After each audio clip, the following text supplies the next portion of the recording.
as well, cause they're all doomed to hell. It's a brand new day, bad news for the boule and ADL as well, cause they all doomed to hell. It's a brand new day, bad news for the boule and ADL as well, cause they all doomed to hell. Check it. The new world order is about as new as the quarter, cause ever since they made the money, man, things ain't been the same. We was in chains when the surface take his veins in Indian veins. Now they using different names. Check it. The reservations all reserved plantations for original nation. It's like population devastation. You see these Masons made plans back in 1776 while they were cutting off our dicks. Ever heard the Illuminati skull and bones? Will ask somebody about your party, Democrat, Republican. I'm for relation. The list goes on and on, but I just thought I'd give you a little something. Get started on. The day is newborn. It's a brand new day. Bad news for the boule and ADL as well, cause they all doomed to hell. It's a brand new day. Bad news for the boule and ADL as well, cause they all doomed to hell. It's a brand new day. Bad news for the boule and ADL as well, cause they all doomed to hell. It's a brand new day. Bad news for the boule and ADL as well, cause they all doomed to hell. I travel many roads, but today I cross sands. I'm running a camel's back, I'm a god, you a man. Donovan was the first Mason, so what are you chasing? Boss like you need to be with your own right. Take the right, not the left side. Team is gonna die, open up your third eye. Get high, got you open like a black hole. Let that dwell, no longer smell of Satan's tail. It's up for sale, you can have it as a freebie. So here it is, I'd rather have the G-Force, cause that's my biz. Open up your mind black and get clear on what we need to do now. With no fear, I'ma steer you through the next zone. Now this zone ain't no cavemans in a home. They've been blown away by the cool breeze. By my trees, you've been eased by the fishery. No misery. Brand new day, bad news for the boule and ADL as well, cause they all doomed to hell. It's a brand new day, bad news for the boule and ADL as well, cause they all doomed to hell. It's a brand new day, bad news for the boule and ADL as well, cause they all doomed to hell. It's a brand new day, bad news for the boule and ADL as well, cause they all doomed to hell. And we went there to find symbolism that we can share with you to try to expose the interconnections between now boule and skull and bones and Phi Beta Kappa and round tables, etc. These interconnections are important because the concept of the trial of the oathmakers is that at some moment when we believe we have the most substantial evidence, when we believe that our military apparatus is well prepared above the ground and below, then we will begin to exert influence upon those who we believe have betrayed us, and the trial of the oath takers will commence.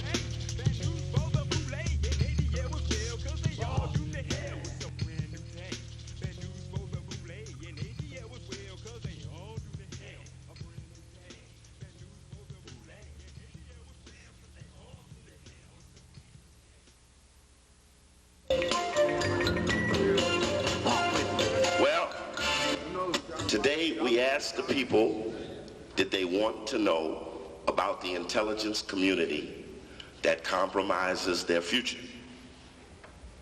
We have brought a brother to share his insights into what is the advanced version of a previous known intelligence project called Cointelpro. Cointelpro has been advanced to NOW-Intelpro. We have brought a brother from as far away as Chicago through Maryland to Baltimore to describe how this program is working on him today. He has worked in the Justice Department for 4 years, and there he learned much about the intelligence community, found how whites got evaluated over blacks by changing the evaluations in the safe the day before the promotions. He caught the misappropriation of hundreds of thousands of dollars to white mafia leaders to rehab federal facilities. He went to the NAACP at 22 and took over with 15 of his college friends. became the Political Action Board of Directors member of the Chicago NAACP without ever buying a membership. And after 4 years of service, he received the Board of Directors of the Year award from Vice President Mondale and Ben Hooks, then head of the NAACP. The Chicago politicians, like the Chicago wingwangs and moderate heads, saw a rising young man, and all efforts were made to recruit this brother into anything that could compromise today. Sat in City Hall for a couple of years, he became the 51st alderman. Since when he was at the NAACP, he remembers the 101st Senator, Clarence Mitchell, who was his co-NAACP board man. Soon, he became the chief of staff for a Chicago elected official, then the chief investigator for the City Council Committee on Rules, then special assistant to the mayor of Chicago, till it took all of white Chicago to throw him out. He then went straight into the black community. Unlike black media, unlike black newspapers, unlike black magazines, and unlike much of black leadership, he is totally and only financed by black people. Strong in at least 57 cities in America, though he doesn't have a national organization, he works in 57 cities. Yet, there is still dissension in the black community over the direction exercised by those who claim to be of the establishment. Brother Coakley is here with us today and is behind the curtain so he can introduce himself, for there aren't yet many left who have that level of courage. So as I step up, not to talk about Cointelpro, but to talk about those who feed into that bullshit and are in NOW-Intelpro, though they swear they doing something else. Though the audience is not packed tonight, you're going to leave out of here and do something to somebody, because it's that type of motion. You'll learn why it is that no one will even advance the program, even though it has no peer in the black community. Now we're going to hear from the brother who busted the ADL 10 years before the San Francisco police. We're going to hear from the brother who busted the boule first time in the history of the black race. We're going to look down at that brother's table, and we're going to find information that can't be found nowhere in the history of black America, let alone Africa. Still, Negroism, moderatism, have a little want some more Negroism, NOW-Intelproism is hitting a deep success. I'm proud to introduce myself.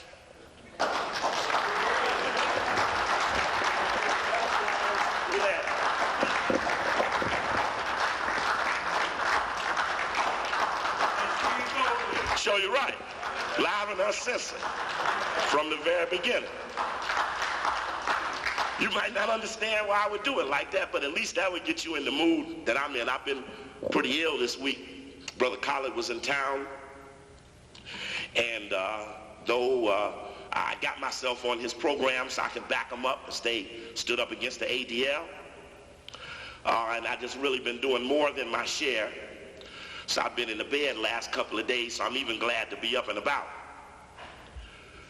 But what you will understand is that as long as somebody's got a tape, as long as someone will advance the message, you will find out that the weight of the information will outlast those who couldn't stand to hear it.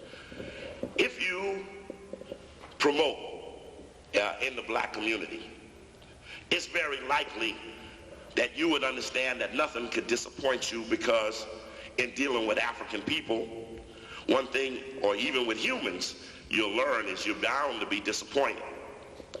But that would be falling in the NOW-Intelpro. If someone says somebody's banned on the radio and you banned them, then are you aiding and abetting? Are you quietly acquiescing? or are you perpetrating? So it becomes what the enemy has and all those who play into the enemy's ass. Today, I'm going to probably show you as comprehensive an examination of the intelligence community as you could get from anyone who's been in it or out of it. When it comes to examining the subject of Cointelpro, I would stake my life on this. These two books right here are the original government printing office documents of Cointelpro that came out in 1976. I bet you there ain't 10 people in the black community nationwide that have the Senate intelligence summary, detailed intelligence activities, and the rights of Americans. Cointelpro is just one part of a series of things that came out of the church committee hearings. Cointelpro is deceptive at best because it is the leg or the last leg of a black genocidal program. The last leg. We on cruise now. Cruise means that they've set up the majority. They set up the majority of what they want to see done. The enemy is setting up the majority of what they wanted to see done, such that the enemy's program now is on remote control. Meaning that now the people police themselves. The hunky don't have to police the people no more. The people, so afraid of the hunky, self-perpetrate Cointelpro. That's right. These documents cost $4. When I hear people talk about the program, I know sometimes how little they know about how extensive the whole program was. Things like efforts to prevent speaking, efforts to prevent teaching, efforts to prevent writing and publishing, efforts to prevent meeting. Now people talking about the program to stop the rise of the black messiah. Shit, that been going on since Kemet. So what was it in 023? 12, 11, 13, 17, 18, 1781, 1891. Before it was even Cointelpro. The program for white control uses the intelligence community, but it's just like a toe to the whole operation. Check. But fear dominates the African community in spite, because we perpetrate the legacy of whites. That's right. Willie Lynch lives. The other day, when a brother, Willie Lynch down here, called in the radio, he asked Linda Mitchell, did you ever hear about the Rumor Control Network? She said, no, I never heard about that. Well, quite frankly, Baltimore, in fact, is anyone here today from the Baltimore Commission on Human Relations? Anybody here from the Baltimore Commission on Human Relations? No? All right. See, it becomes spying when you ask a government employee if they're in a meeting and they don't answer that they are a government employee. That's when it becomes spying. Anybody here from the U.S. Justice Department Community Relations Service? Anybody here from the Justice Department? All right. That's all right, because as long as we don't catch them, it's okay.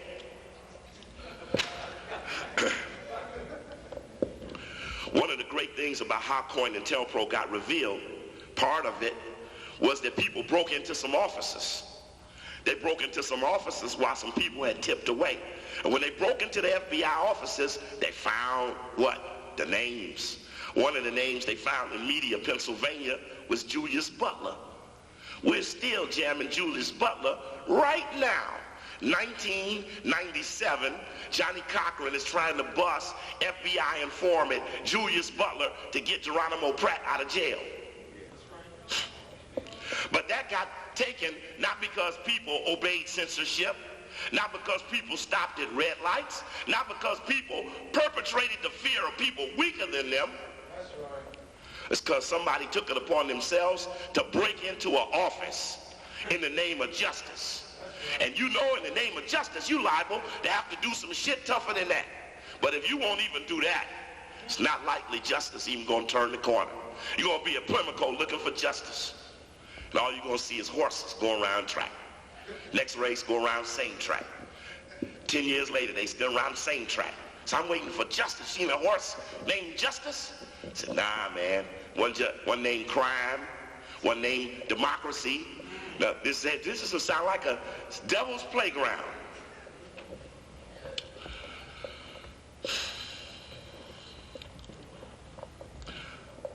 Quite frankly, what makes Brother Coakley so effective is that he's never looked at anything and not imposed it in the public.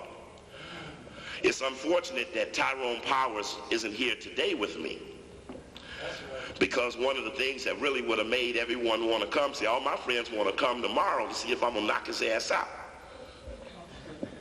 But I told them if they didn't hear the lesson from today, they weren't going to see me tomorrow.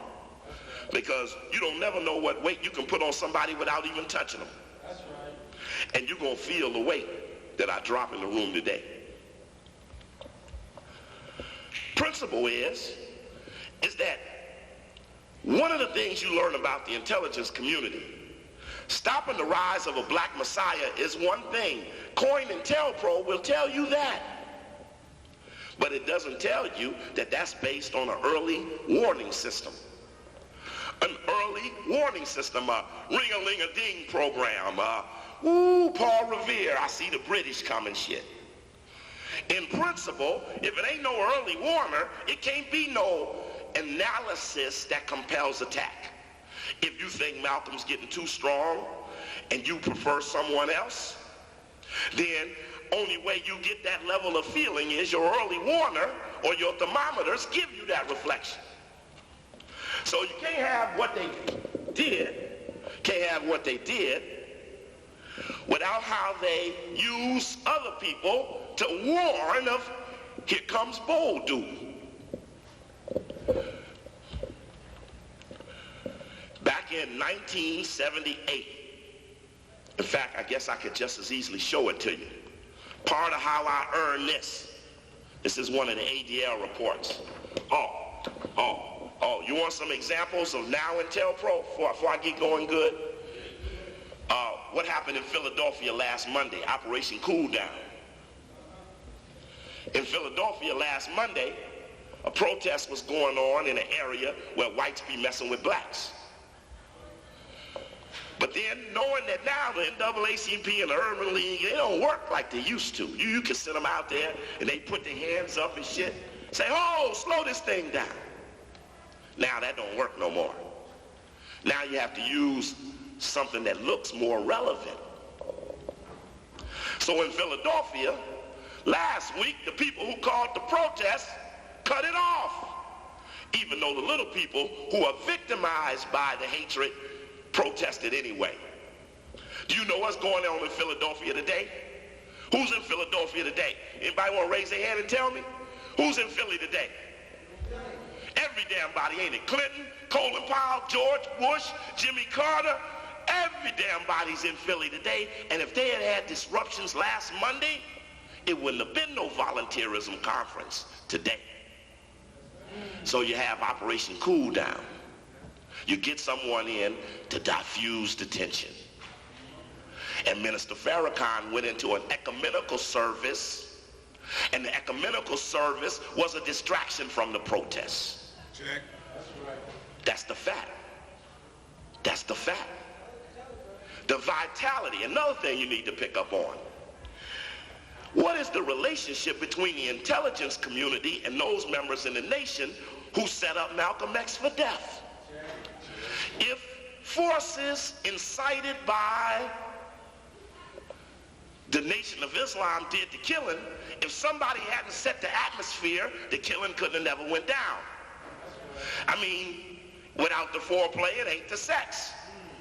So you can't make the foreplay incidental to the sex. Jesse Jackson, another leader, a byproduct of assassination, meaning that these are relationships with whites that'll last till they die. They have a mutual understanding to protect each other as long as they live. I'm from Chicago. I know both men very well. And I know Harold Washington, who's dead. There was a difference. Not that there was a difference in the fact of being successful. All of them are successful for the goals that they insinuate in the public. And there's nothing wrong with that. But I don't want you to underestimate the intelligence community's relationship in advancing the future of black leadership. And if you sleep with them one day, you in bed with them forever. You can't be in on assassination in the 60s and you're going to fight them in the 80s. Steve Coakley was chairman of the Counterintelligence Forum of the first 8 Saviors Day. If you find any of them tapes, you probably can't find none of them. But if you found any of them, you would see me, Thomas Mitchell, Louis Myers, who was the attorney up under Ben Chavis when he was up in here, Sonia Sanchez, Jack Childs, Attorney Jack Childs, and others wailing away on the intelligence community. Brother Coakley's contribution was that he found the things that were relevant to the person who could see them in their day-to-day activity. So one thing you tell them CIA, they think crew cut, then tie, white shirt, suit. Not necessarily so. So if you don't see that, you would think, couldn't be. The man who's blowing in the lips of Malcolm X, CIA. The man who's looking down at Martin King to see he's dead becomes CIA. Don't even count the men pointing in the wrong direction. Andy Young and Jesse Jackson. Bobby Rush, congressman, Chicago, byproduct of assassination. Fred Hampton and Mark Clark. When Bobby thinks he's going to get killed, he runs to Jesse Jackson's house and hides out. That's a safe house for the Negro population. Now he's congressman, Black Panther. Don't seem logical, wasn't logical then either. But the other brothers are dead, Fred Hampton, Mark Clark. People know about Cointelpro, but how does that affect NOW-Intelpro? Because everything we're suffering of now ain't but some leftover shit from then. You're suffering from leadership that can't take you to the promised land because they're already tied up. Black radio ain't black. Ain't a black advertiser on it. So if you in 4 cities and I'm in 52, all by just blacks, and you in 4 just by whites, who's the blackest? Emerge, Black Enterprise. There ain't no investigative reporting in the Baltimore Afro-American. They do press releases, pictures, parties, the Links Fall Festival, which is a big part of NOW-Intelpro in Washington, D.C. They done took the town, clean. Barry standing there butt naked, he ain't even running his own draws. He can't hire, he can't fire. They have an election for a school board on Tuesday. They replace him on Wednesday. Then I heard Lisa Mitchell telling the people to come out and vote. But never discussing the impact of the last damn vote. That's NOW-Intelpro. Check. To keep perpetrating the shit that don't add up. Now, y'all can never call a question. Y'all could even sleep with it and swear you're successful. But we strong up in the bowels of the black community, and I swear to God, we'll block your ass just when you think you're on a holiday. That's right. Yeah, your shit is only good when they winning. But we really got your ass cut off. You know, it's funny, I was telling people, I said, hey, what do you think we would find? What would we find?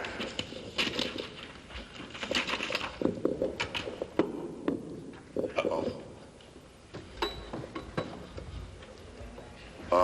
Light distortion. Something should open up here, maybe. No, it's on the screen. You can see it on the screen. It's just not the... Oh, where you see it at? How you get it last time? Put your arm up. No, here's the... Is that it right there? No, it's up there. Where is that? Oh, shit now.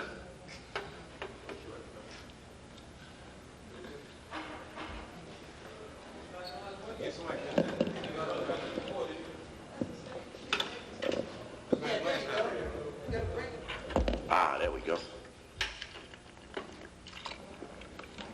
Yeah, now that widens it. Yeah, what we got there? Oh, yeah. Anybody know what that is? Thank you, brother. Shit, if I had waited long enough, I'd heard Baltimore City Council and shit.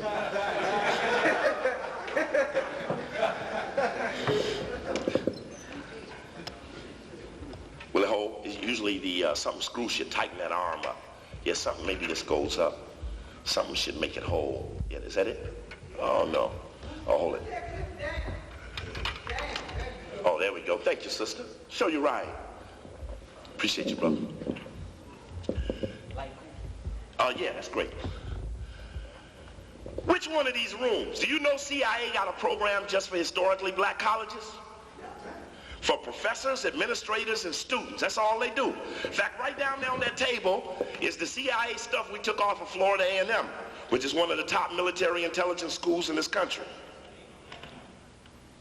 One of the things we know about what the opposition depends upon is those Huxtable children rising up and absorbing the values of America. So we penetrated them Huxtable campuses. Only two that got away is Morgan and Howard.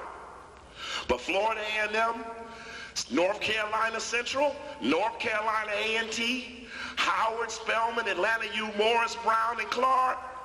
I'll walk you around this country. We have broken in half the reinforcements for white America. CIA is most well received on the black campuses. That's right.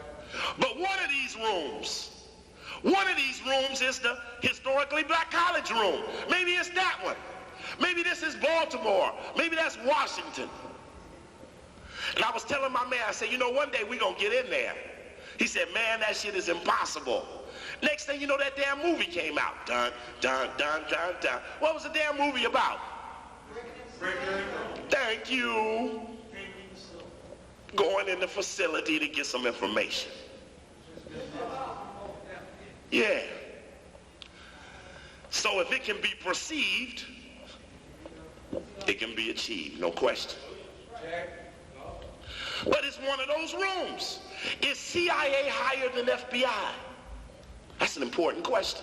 Because when you raise Cointelpro, you got to know, is CIA higher than FBI? Is National Security Council higher than CIA? You got to know the ranking of the intelligence community.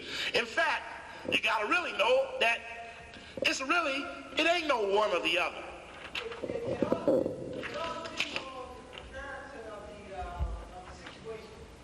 That's possible. But the bottom line is that it's all a community. They all are together. They make the intelligence community. The Defense Department, the State Department, the Army, the Navy, the Air Force Intelligence, the Energy Department, National Foreign Intelligence Board, the Intelligence Community Executive Committee. What is their role in Cointelpro, or was they working some shit higher than that? So you need to look at the axis of intelligence. They say, hey, 2 trucks are missing, got military shit on it, so they turn to the satellites and cut off the credit cards.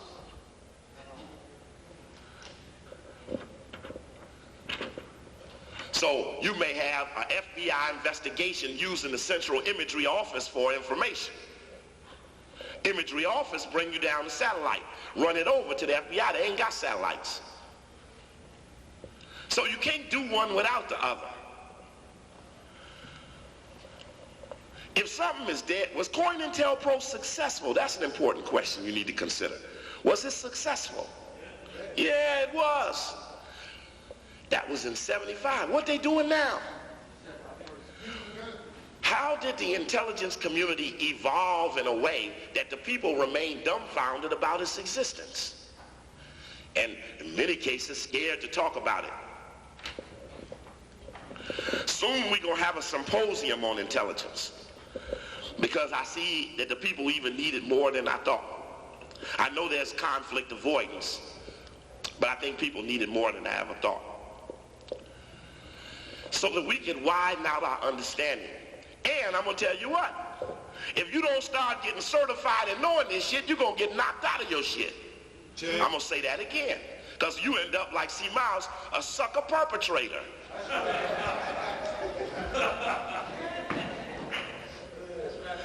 So now we better have orientation for freedom fighters. Because if we don't, you're going to go out and perpetrate some bad stuff under a good cause, feeling that you're doing the right thing, maybe living and dying and never knowing the difference. I remember we go to Morgan for an auditorium like this, it'd be standing room only. This is what they've done to me in 5 years of being around here. In D.C., on a Wednesday night, we could get 1,000 people in the Blackburn Center. That's right. But now we can't even walk in the Blackburn Center. It's what they done to us in just 5 years of time. Barry sitting up there, won the mayor's election. They put in a financial control board. Who the man run the control board? Andrew Bremer. Is he CIA? Is he FBI? Is he B'nai B'rith? Is he American Jewish Congress? That's the bottom line, is that on the upper level intelligence, the same people wear many hats. They put different hats on. They're a fireman one day, they're a social worker the next, they're a policeman the next week, and they're a nurse the next month. In the real intelligence community, the man who blew down Malcolm's breath was a state informant for Boss. But after that, they hired Roberts in the CIA. The man who ran up to Martin King after he was shot, he was FBI informant then, but after that, he was CIA. Success advances your hat. Understanding that we were running a no-compromise operation, I began to watch the little piddly Negro leadership and wannabe fake radicals in Washington begin to tell the people, man, that Coakley gonna get us in trouble. You can't be fucking around with no government up here in Washington, talking about no trilateral commission, no boule bullshit, messing around with no intelligence community stuff, and you only 10 blocks from the people. They'll come and get you. Well, Baba, last I checked, we was all on the list anyway.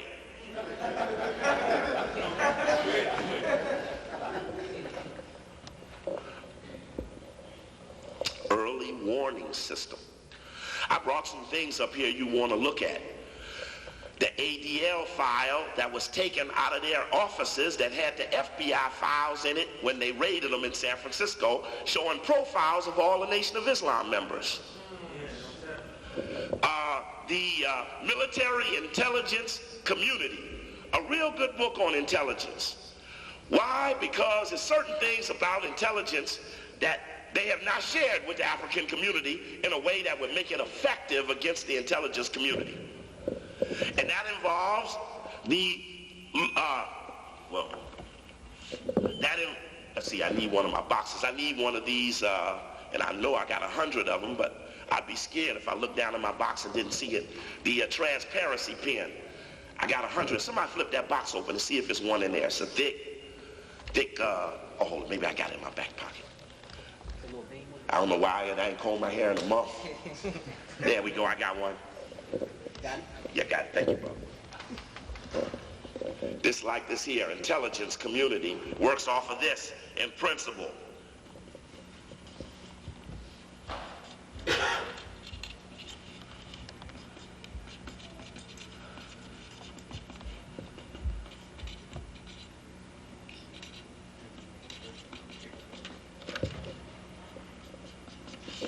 Now, somebody tell me they break away intelligence, I'd be looking for something like that. Because because they can't tell me they don't operate and don't know that format. What is that format? This is how everybody gets fucked. Intentions, Coakley wants to fuck us up and knock us out. If he ever got powerful and had money, he'd murder us. Threat, he got 20 people in Baltimore. Capability, 0. Well, no, it's a fake out now. I'm doing my own intelligence. Now I'm throwing my own bones. That's countering the intelligence program. We'll talk about that because I'm a master of that. I take people on the road with me now, and I have them standing at the table. I was just in Atlanta, right? Standing room only, run up to the table. I said, now take these 2 brothers. They'll be up here a little later. I said, now let's count the number of people. I even took Charles on some trips with me. Count the number of people who ask me where I'm going next. So we get to the lecture 2 hours early. 3 brothers are standing outside. They carry my stuff in. As soon as I throw the stuff down, I say, Bro Coakley, where is it you going when you leave here? So I turned to my man and said, write that down. That's 1. We stood there at the table 18 times before the lecture started. People asked me, where was I going when I left there? Now, I said, and I'd ask them first, do you mean when is my next lecture here? They said, no. Where are you going after here? I said, well, let me ask you, you going there? Need to know basis. I said, give me your name and number. Oh, I don't want to do that. I said, sit your ass on down then. I'm on the catch the spy program, shit. And I know as a magnet, I make shit stick. Shit comes up to me. If you're in a proactive program, you will make the intelligence community come out. That's right. I was listening to Tyrone Powers on the way up here on for an hour. He only mentioned the program. On last week, only mentioned his program. At least when Donald was only mentioned both of them. Our side want to hear the other side heard too. In fact, we should all be able to hear each other. And as adults, you discern what is of value. Nah, late in the game, the enemy's fucked. They believe they need blind loyalty. That's why I stand alone as the perpetrator against the oath takers. The Masons, the Greeks, the police, the lawyers, the judges, the doctors who swore to something other than the black. You don't need to be in military intelligence if you're going to take an oath never to give a nigga a garlic tablet. You're going to give him laser surgery. Say, I got hemorrhoids. I say, well, you go to naturopath. You say, take these garlics for 3-4 days. Sit in a tub. Shit'll go away. You go to the brother man who's the doctor. He took the Hippocratic oath. He said, looks like we need this $1,600 laser surgery shit. And he can't give you garlic. $3.99 a bottle. That's the problem with oath takers. I had a disagreement with Brother Khaled the other night because I've been putting so much pressure on the oath takers, I hurt little Malik Zulu Shabazz's feelings. But when you doing counterintelligence, you don't have no friends. You do like this. That's the only way it'll work. If you don't go it like that, it ain't gonna never work. I'm gonna tell you that again. If you don't have it, it's gonna be your woman. It's gonna be your man. In the early stages of your life, it's your mama and your daddy. We're talking about the agents of social control that make niggas behave in fear of white retaliation. See, you don't need no intelligence community to do that, and there is an intelligence community. That's the real deal. Intentions, free South Africa. Oh, I got this wrong. I'm just sitting there messing up my own stuff. Now I'd have killed my own students. Y'all let me stand up here and write the wrong thing down. This is the way it's supposed to go. I plus C equal T. That's the way it really go. Intentions plus capability equal threat. Free South Africa. Ain't got no plane ticket. 0.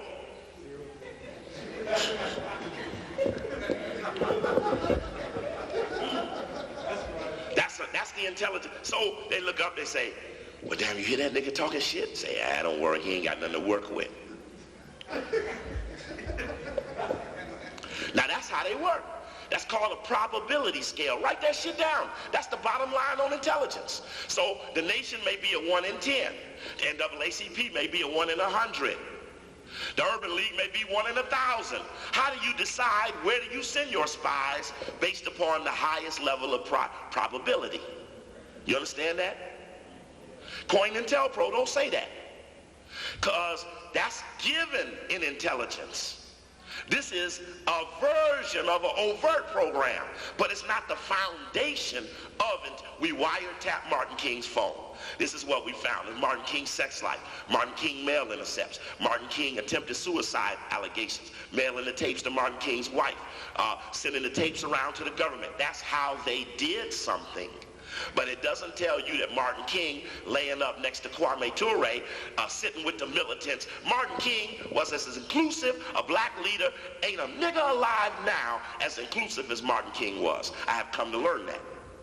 Martin King sat with the people who he didn't agree with. Ain't a Negro leader around do that now. They only get in preferred sets. Intention plus capability equal threat. The foundation of the American intelligence community, the probability scale. Probability is the early warning system.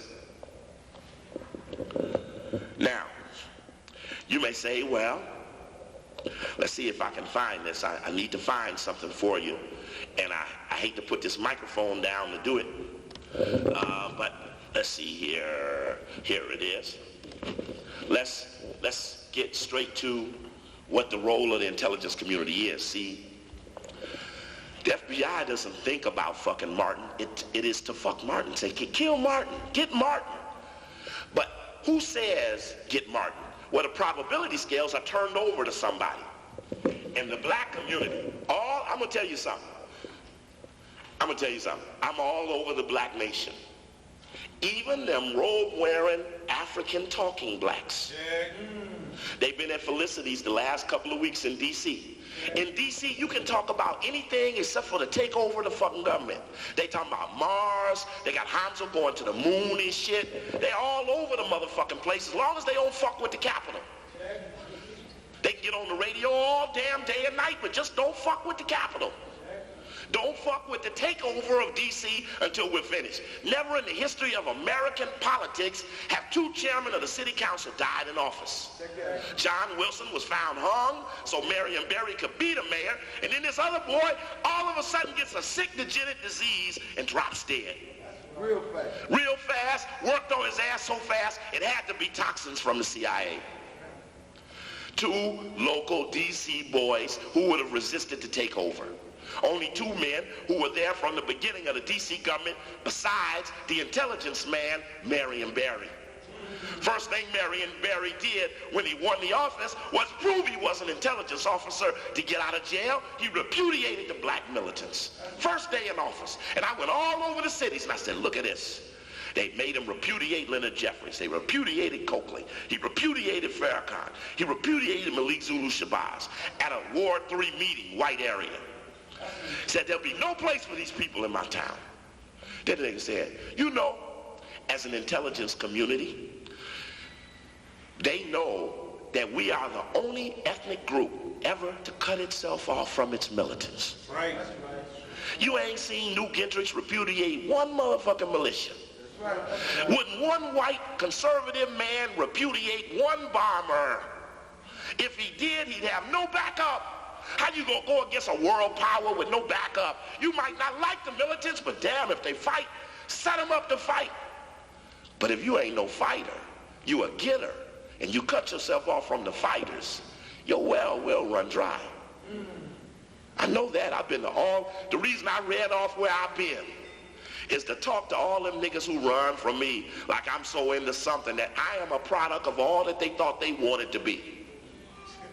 Been offered more money than they ever seen just to shut the fuck up, not to talk to 13 people.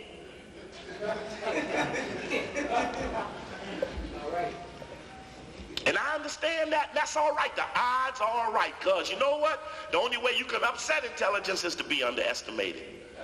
So we can do this on one day. I don't mind. It don't hurt me. I know this tape, that's a word, that's another dangerous thing. You see, You go to these cities, I'll be standing at the airport, somebody beep beep. It's a bus driver on the little bus going around the airport. He said, "What's up, bro?" So he give me that Bogart. I put that Bogart, "What's up, bro?" And give him that Bogart back, and I say, "See there? See, they don't know who it is. They can't tell which one's it. It's just an underground thing." How did the boy Peruvians get up on other boys? They went to underground. Loud music on the front for decoy and underground on the bottom. But we don't even want to get dirty. What's the Secretary of Defense's name? See, y'all scare me and shit. William Cohen. Brother, you got to quit giving up the goddamn punchlines. I didn't bring you here to give up no punchlines. Now you know I know you know. Now I can't ask them the question.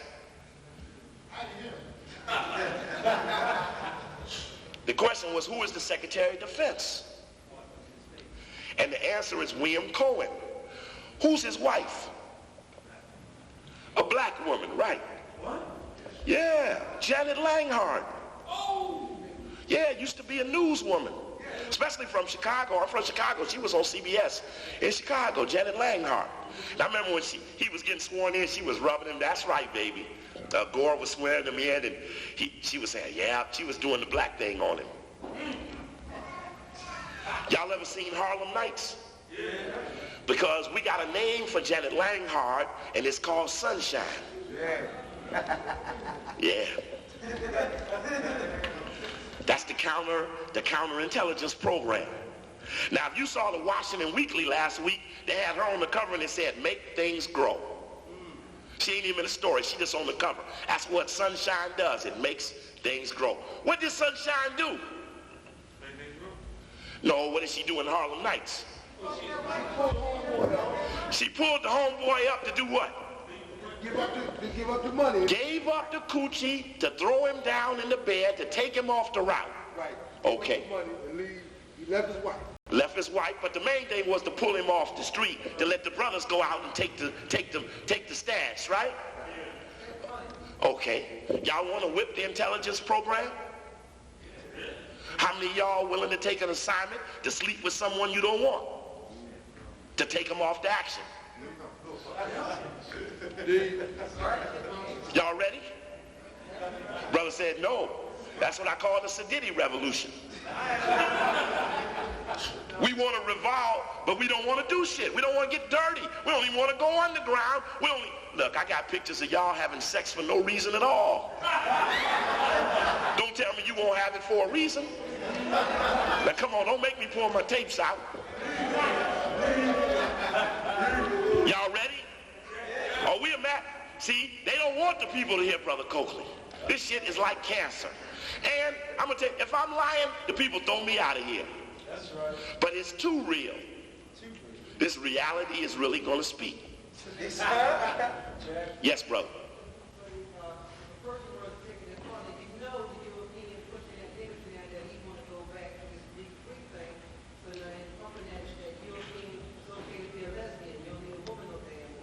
Yeah, they perpetrating that big time. That's been going on since the 60s.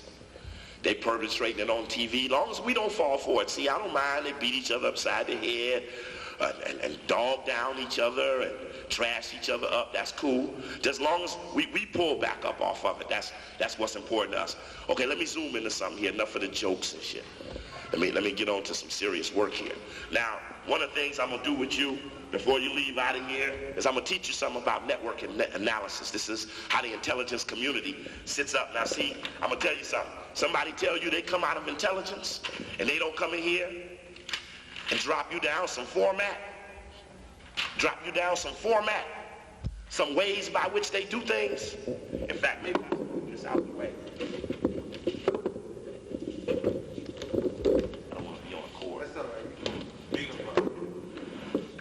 Okay, format. Most of intelligence is density, actual number of relations, number of persons, number of theoretically possibility persons, possible relations, all that shit in a damn mathematical model.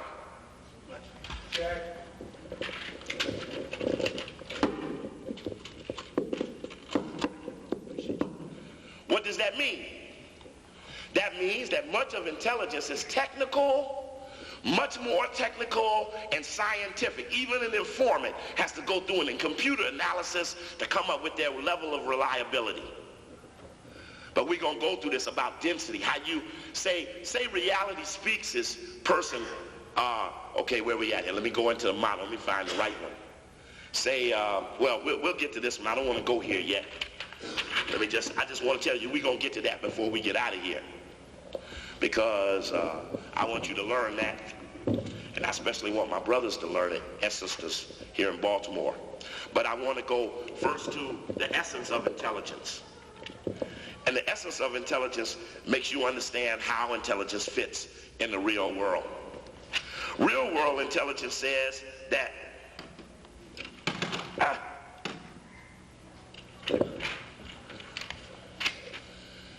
that might be the CIA. In fact, this is kind of funny. While Maxine Waters and them was upstairs at the Black Caucus speaking against the CIA was downstairs passing out programs. That's right. This is what we call NOW-Intelpro. Now don't forget this now. Let me do this again. This is what we call NOW-Intelpro. This is we asked Jesse Jackson, hey, what's your involvement with the Council on Foreign Relations? He says, I've never really been to a meeting, but I spoke at some of them. That's right. It's where you hear two contradictory statements at the same time. That's when you know you got intelligence on your hands. And I say intelligence rather than CIA, FBI, United Way, ADL, because they all work on the same format. Pardon me?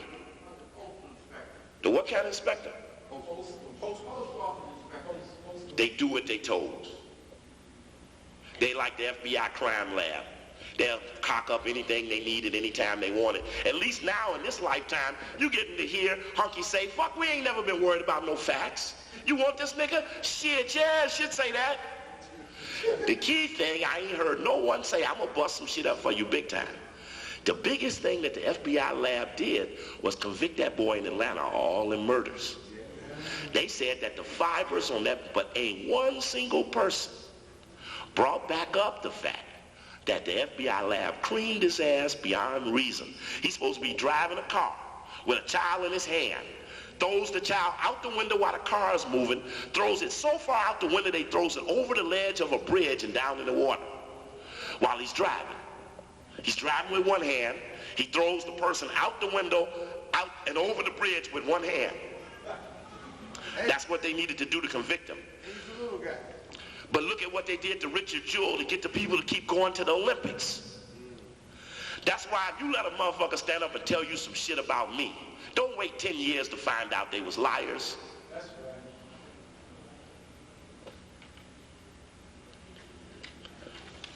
So Richard Jewell, he's a hunky. They give him money. Sit your ass down. Okay, we use your ass. Shit is over. Shut up. So intelligence sometimes says bad shit just to make economics work.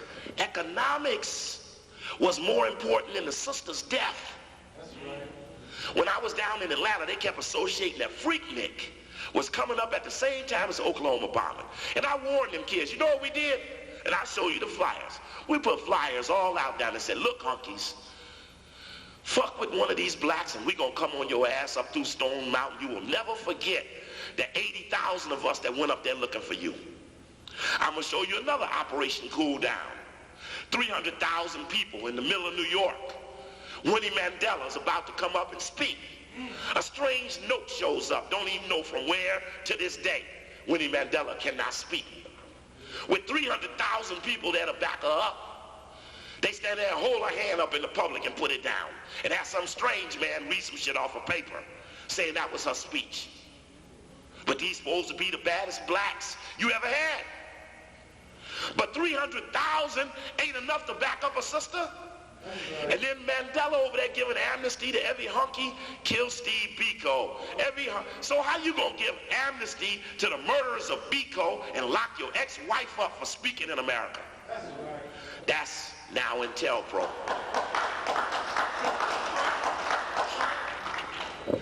So what the CIA is, the FBI is, the Army, Navy, Air Force, intelligence is, they're no more than griffins.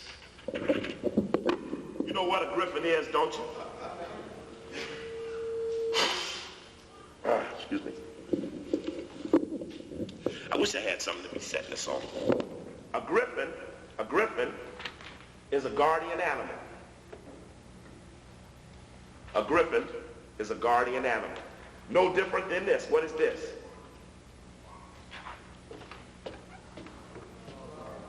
Gargoyles. Y'all seen them? On TV.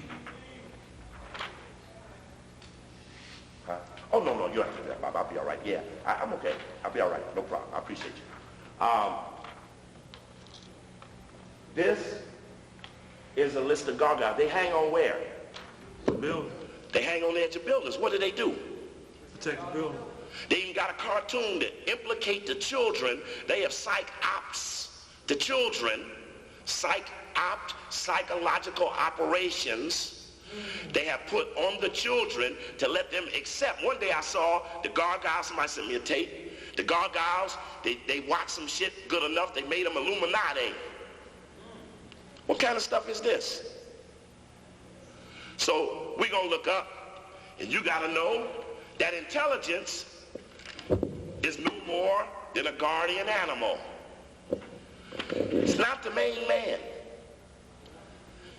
The intelligence community is not the main man. If I had to have you want to plan a counterattack, I would want you to know who were the blockers, but remember who got the ball. Oh, yeah. Check. So don't fall for we're looking at the layer of that which protects what we're after. Check. Okay. You with me there? Yes, sir. This is a Grecian Sphinx. Does it look a little like the gargoyle? Oh, yeah. Look a little like the griffin? They all perform the same function. They're a guardian animal. Intelligence is a guardian animal. What does a guardian animal do? That's right. But do they guard good things? No. They perform a dual role, not merely acting as guardians, but also symbolizing the dangerous aspect of the thing they guard, or in the case of sacred buildings, of the power of the presence within. Guardians of the threshold must be overcome before the sacred realm can be entered. That's what Martin King was saying before they killed him.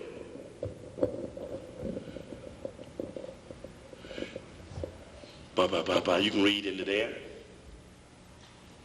Treasures and entrances of temples, churches, and other sacred places are guarded by dragons, lions, winged bulls, serpents, scorpion men, gargoyles, a great variety of fearsome creatures, all indicating the dangers of leaving one known state to confront the unknown and the esoteric. The dragon, the serpent, or Naga is the most usual guardian. As such, is generally depicted as guarding the most dangerous of all things, the tree of knowledge. Check. So if Brother Coakley is a standalone in the history of his race, and the guardian animal said, no, don't go near that, you would understand where knowledge fits in their role. Fabulous monsters have their own specialized functions. The griffin, or being the bird of gold, naturally guards the gold mines. The sphinx guards esoteric knowledge, and the eagle watches over the entranceway to the two gates. And that's why when we even go through the Boule stuff, we talk about why the Masons are a double-headed eagle. Because if you know what an eagle does as a guardian animal, you know he got to watch how many gates? So how many heads does he need? Because one is east and one is west.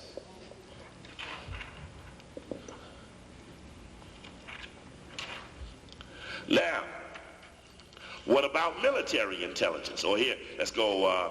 This is a Grecian Sphinx, female Sphinx, a Greek tradition has its origins in a fairy tale motif. The Sphinx was often winged, always female, a demon lurking on the side of the road, challenging travelers to solve her riddle and devouring all those who could not. This is just that's the thing I use for the boule. But I wanted to let you know that when we had went to pick up what was going on at military intelligence, all we found was what we found with the boule. That sits outside the headquarters of Army Intelligence. That's a guardian animal. They straight up tell you just what the hell they are and what they do. Guard something that's higher than themselves. So now, if we kill tomorrow the perpetrators of, who are still living, of Cointelpro, would the principals be dead? No. We would only have taken the layer off. Because one thing we know about intelligence is like what they say on this one here. Said a guardian animal is always out front. That's how you know. That's why I said an early warning system. Paul Revere, the scout. What the man do? Said, Scout, you go up in there, tell us what you see. This shit looks clear, we'll advance. You understand that? So, says the insignia of military intelligence corps, the Sphinx at the Shield Center, has been associated with U.S. military intelligence since 1923. That's interesting that U.S. intelligence got it in 23, because the black men took it in 1904. But they all knew what they were doing. Now, if the top black people agree to be no more than a guardian animal for the top white people, what is the destiny of the race? They don't have one. Thank you. Their their goal is to sacrifice themselves on behalf of what they love more. That's why y'all loyalty scare me. Oh, persecution is worse than that. When it's over, it's over. When they kick the niggas in the oven, they won't know the difference. It'll be over. The Greed niggas, WOL niggas, Baltimore Oriole niggas, Raven niggas, all of them burn just alike.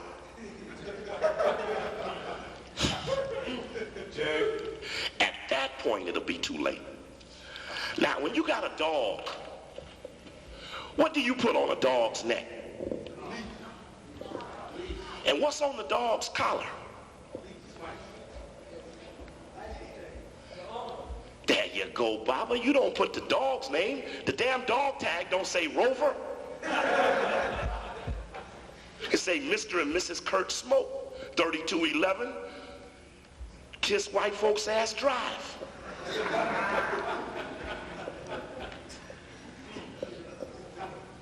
And when we learned about the Rhodes Scholars, we had to take it to him. We ain't gonna learn about the Rhodes Scholars and say, ooh, look, there's Kurt Smoke. Say, hey, let's go see his ass. I mean, I didn't want to get into all the history with that. That's another story. But look what's around this damn dog's neck. His owner's logo. What's his owner's logo? Circle. A circle. With another circle inside of it. Now, if you walked up on that dog, if you knew something about secret societies, you'd know who that dog belonged to. But if you didn't know the code, if you didn't know that, and I use this evidence as 2 ex-CIA officers. See, it'd be scaring me. People be on the radio all day and don't know basic things, because then when they perpetrate, they end up falsely perpetrating. Say this book here, you get this book, CIA and the Cult of Intelligence. The main thing is that these 2 ex-CIA men described that the principal constituent of the CIA was the CFR. Council on Foreign Relations. But the thing to the Council on Foreign Relations is that it is an extension of a secret society. That's formula is a circle within a circle. That's why when you look inside the Boule logo, what do you see? What do you see in that urn? I mean, maybe you don't see it. Can you see it, bro? All right, because I don't know if they can see it or not. All right. Now, is the urn open? Paw's doing what? Covering it. So the paw, or the guardian animal, is protecting something that's in the urn. And in the urn is a circle within a circle. I mean, it wouldn't make no sense till you looked over at this other damn dog and saw one on his neck too. U.S. Army Intelligence Center, Fort Huachoka, sitting right out front. Meaning, intelligence is nothing but a guardian animal. This is another look at Fort Huachoka. Looks busy. Looks like they can listen to phone calls on 1010 in Baltimore.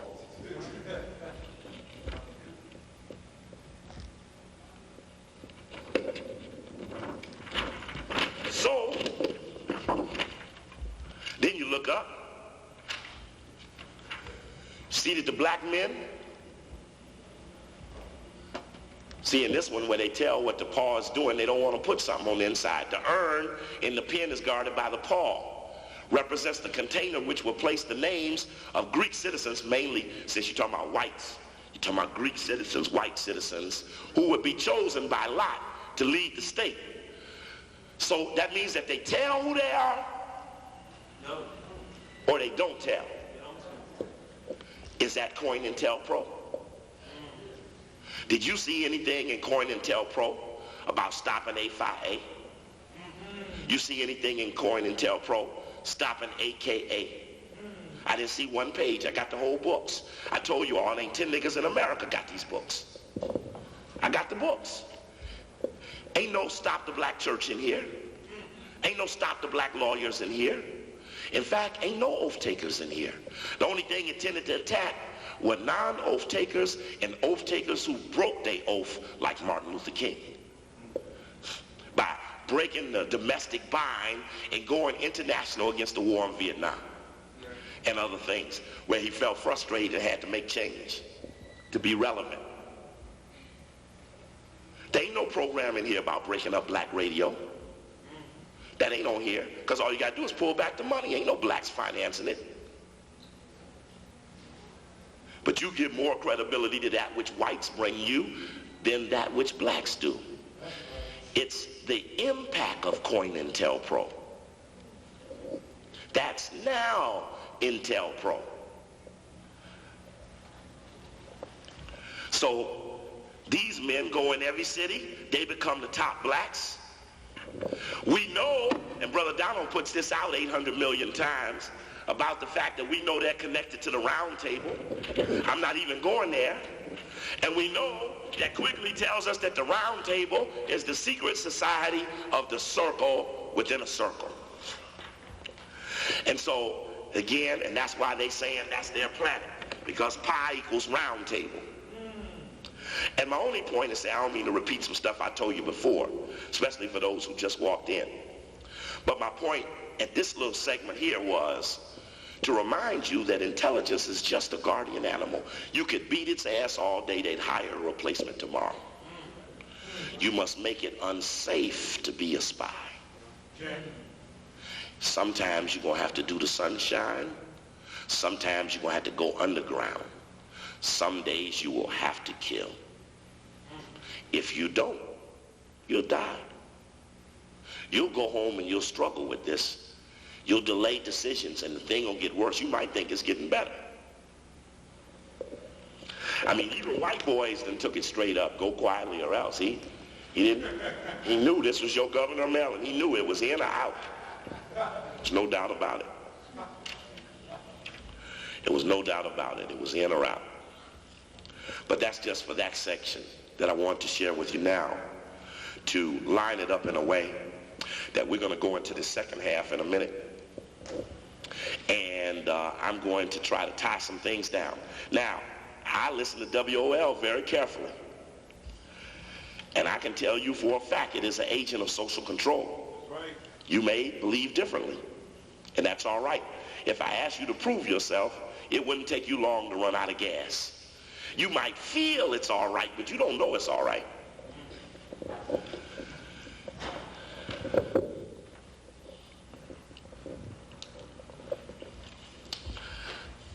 In 1979, It's funny, we was in New York, getting ready to have a speech. I be telling people, is it it's Dick Gregory and the ADL with Abe Riff. See, they sent some gas to themselves the other day. They do that to themselves all the time to blow up themselves. Sometimes intelligence can be confusing. You do things to yourself. When Thurgood Marshall was revealed as a what? Spy. Did you listen on the radio how they said, you know, don't ruin the man's career over being a spy. Calling up J. Edgar Hoover and saying, give me something that I put in my speech so I could demean another black. And someone said, you know, he'd have to do that to advance his career. Nah. You think it was a difference between him and Clarence Thomas? Clarence Thomas didn't have to be an informant to be on the Supreme Court. He had to be an asshole. An asshole is a little different than an informant. Armstrong Williams is an asshole. Speaking of asshole, damn Armstrong. Yeah, he caught a beef in the butt. Sexual harassment from a male. Yes, sir, last week. He's on trial now, buddy. Man said he'd been traveling with Armstrong for 2 years, and he keep jumping into bed with him, feeling him on his buns. Armstrong said in the public at his press conference, what we really have here is a fight between two heterosexuals. And everybody hollered, yeah, at least one of them. The one trying to get away from your ass. But I remember getting into it big at WOL over his right to be on the radio with that nonsense. See, don't tell me you don't do something for no reason at all when we ask you to do something for a reason. You'll hear more about that if you refuse to hear about that. See, sometimes people block shit off to justify dumb shit that they do. So they don't compute certain things that would fuck that up and make them look suspicious. So they say, I didn't hear that.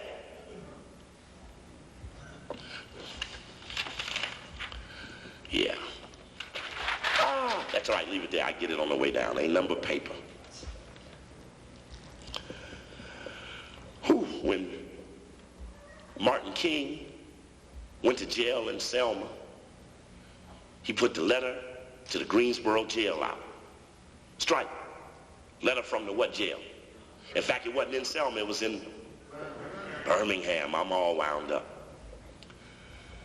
And that was a letter to appeal to the people about why there needed to be change. Jesse Jackson, when he was at what college? Right, when he went to jail, what did he put out? The what? He put a letter out when he went to jail. What was that called? It was the letter from the Greensboro jail. In fact, I believe somewhere that informants have a little list. First, go to jail. Even if it's 30 days for violation of a 30-day probation. Then go to jail, release letter from jail. Tell the truth, brother. Release letter from jail. Look socially relevant. Letter from the DC jail. Somewhere there must be a rise of the compromising crew handbook. Like, first you must do A, then you must do B, then you must do C. And if you don't know the inner workings of stuff and you look at the front of it, you would swear it was all right. Now, let me ask you this. I'm in the black community, 52 cities, 57, 52. Some ain't even called cities. Somebody say something about Brother Coakley. First thing Brother Coakley do, first chance he get, he goes to see him. Yeah, somebody perpetrates, I go see him. If it's wrong, I go see him. If it's right, maybe I can clarify it. But never would you let anybody say anything against you and you walk away. Never when you see them would you shake their hand or walk away to avoid. I'm talking about you and you run when you see me. That don't sound logical. You might not know the drama, But as soon as we start busting them big down in D.C., certain crew rose up to undermine us. This was one of our primary underminers. Brother Bay was a big-time underminer. You might not know it, but Bay's a big-time 33rd degree Mason.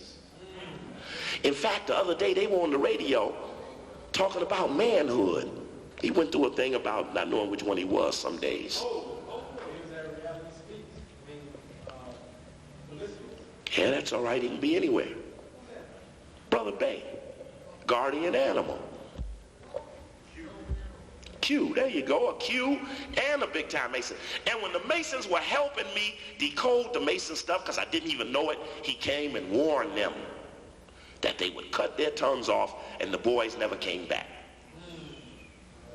You might not know any different, but I didn't have to interact with the intelligence community because I'm in a move. If you don't do nothing, ain't up to nothing, looking irrelevant, likely no one mess with you. That'll make good decoy. There's value in those people. But some change must be demonstrated in the public in a way that others pick up on the strength of change. So some people have to risk more of themselves in the public while other people lay low and make up their mind. We've been up here trying to boycott Christmas. I look up, niggas fighting the CIA all of a sudden. Now they announced they're gonna boycott Christmas. But when we was trying to do it for all the other damn things whites done done, they put a letter out against us and told us this is premature to think like that. Whites will fire all the blacks. Same people stand out in the forefront pushing it. Check. You might not have to relate with them like that. We've had that experience.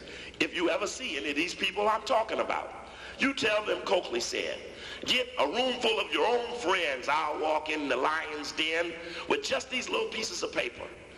And if I'm lying, you can hang my ass from the stage or from the pit of a concrete wall. If I'm lying, when we start breaking down who these people really are. But one thing you'll learn is that the intelligence community cannot afford to be computated. You know, I remember in the month of April when you did this, and then in June you did that, and in August you did that. Therefore, I assume that you're this. See, when you go in April, you did that. Say, oh man, don't be adding shit up on me. Because they know if you finish computation, they get fucked. And one thing black people don't have is a scorecard. That's why the intelligence community is in this room and all them empty chairs, because black people don't even know who black people are. And black people still have to struggle with the few black people want to hear it. When we start back up in the second half, I'm going to talk to you about how single-handedly I busted up the Intergroup Communications Project in Chicago. And those are a list of some of the groups who were in on the early warning system. Anti-Defamation League, we busted in 78 before they got busted in 88. But from 78 to 88, people didn't want to hear it until a white man told them. This is NOW-Intelpro. It ain't good till a hunky tell me so. Here come Gary Webb. If a brother had wrote the story, they'd be sitting up telling you know, nigga FBI, trying to provoke some shit. That's one of the agency's greatest moves. Yeah, he must be a provocateur, trying to provoke you to get loose from this killing we get ready to put on your ass. Provoke your sleep. Provoke you from that state of consciousness that resembles sleep. Check. That's what they call an agent provocateur. Somebody who breaks up the shit they putting on you. In the black community, you don't need an agent provocateur. It's lame and tame on its own. What is the profile of an informant?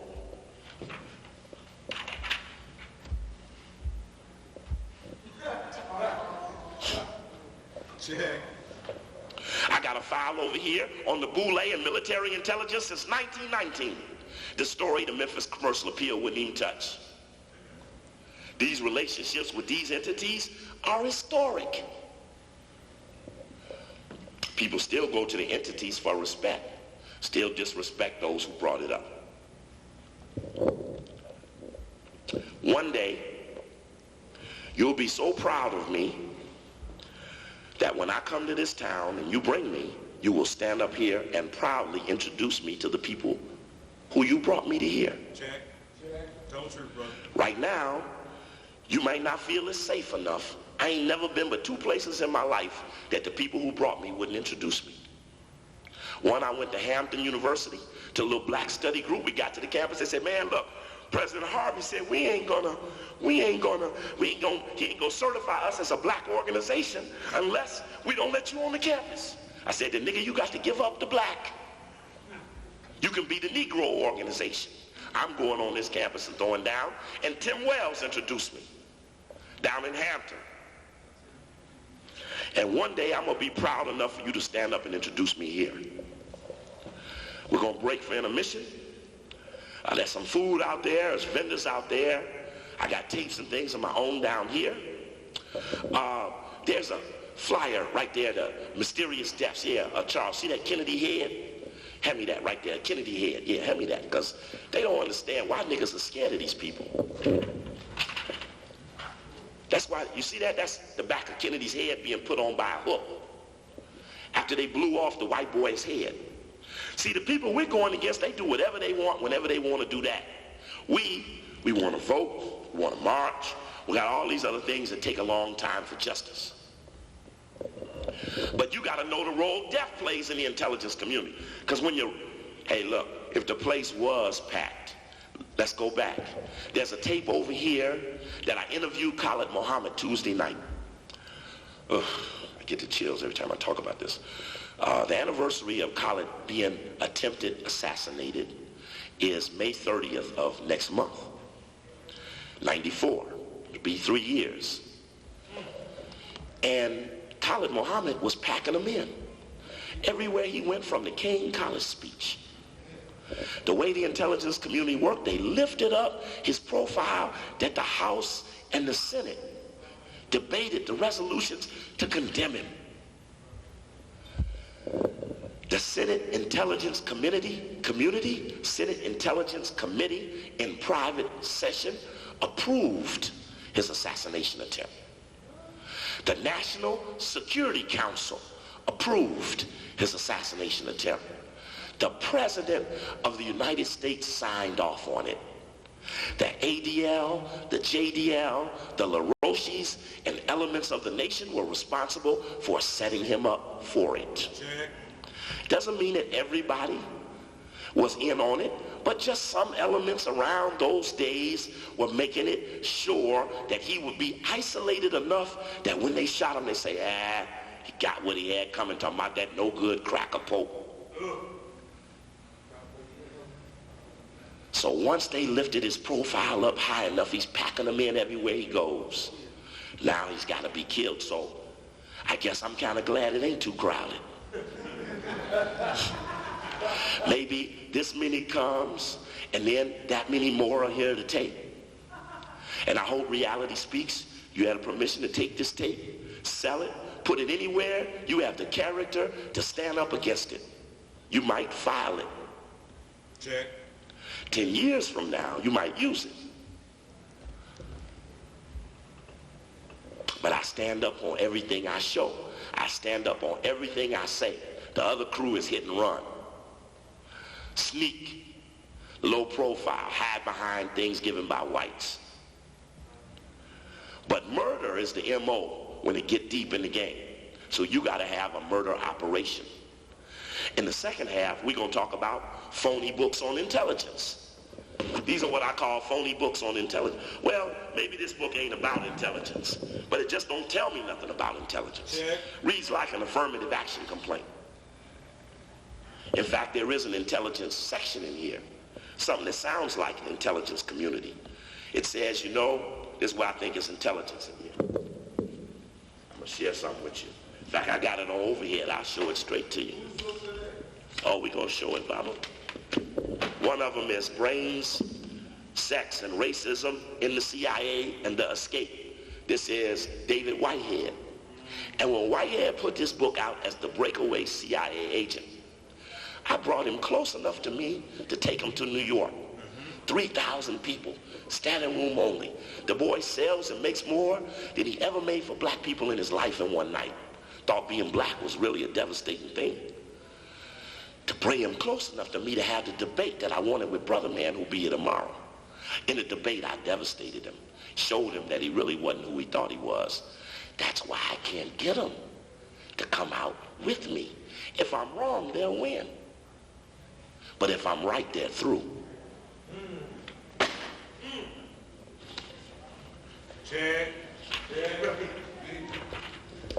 And this is what I call intelligence. Let me see if it's in this section. Nah, it ain't this part, but I'm going to tell you what it says, because I think I got it egged anyway. It's an intelligence statement.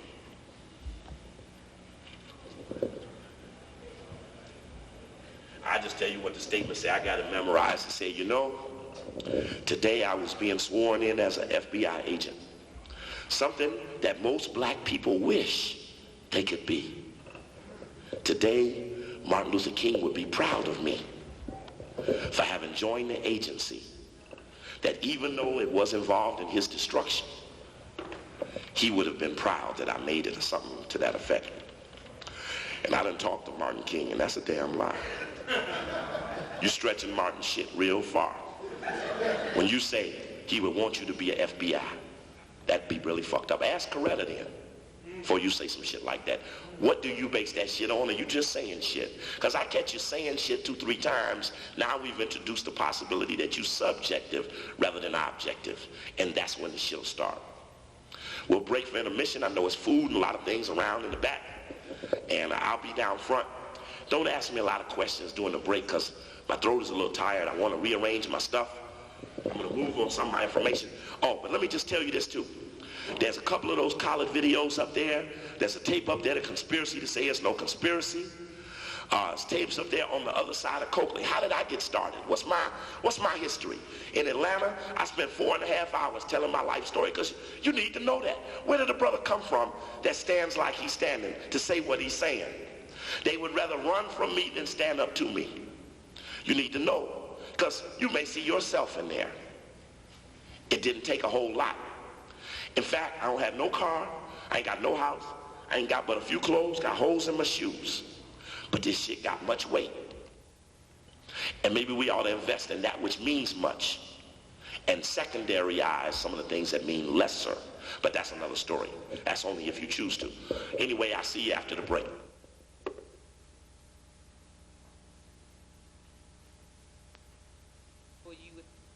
State of liberation, coming from a long legacy of battle stars and freedom fighters. I acknowledge my duty to truth and justice as a Reality Speaks representative, and I am a humble servant of my community. Elders, may I have permission to speak? Okay, I want to start the second half off by apologizing to Brother Coakley for not introducing him. At the time, I had a lot on my mind, thinking about why the auditorium, why we didn't get a good turnout, thinking about Reality Speaks having to go, maybe having to go underground for a while. Because to put on a lecture like this takes a lot of money. And the crowd that we got here don't even take care of the mailing list. We sent out over 270 flyers.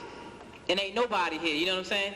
So it's kind of hurting to look into the crowd and get up and speak. And at the time, I wasn't even thinking about it. You know what I mean? I just told Brother Coakley to go ahead and roll on with his program. So I just wanted to start off with an apology. What Reality Speaks plans to do from here is probably take the information straight and directly out to the streets. Set up on corners, Joe Hill Park, stuff like that. Because truthfully, a lot of the brothers and sisters ain't going to come out and pay no money to come hear no lectures. You know what I'm saying? We done been out on subways, on corners, but they just ain't going to do it. So we're going to have to just take it directly to them. So I just wanted to stand up and apologize to Brother Coakley for that.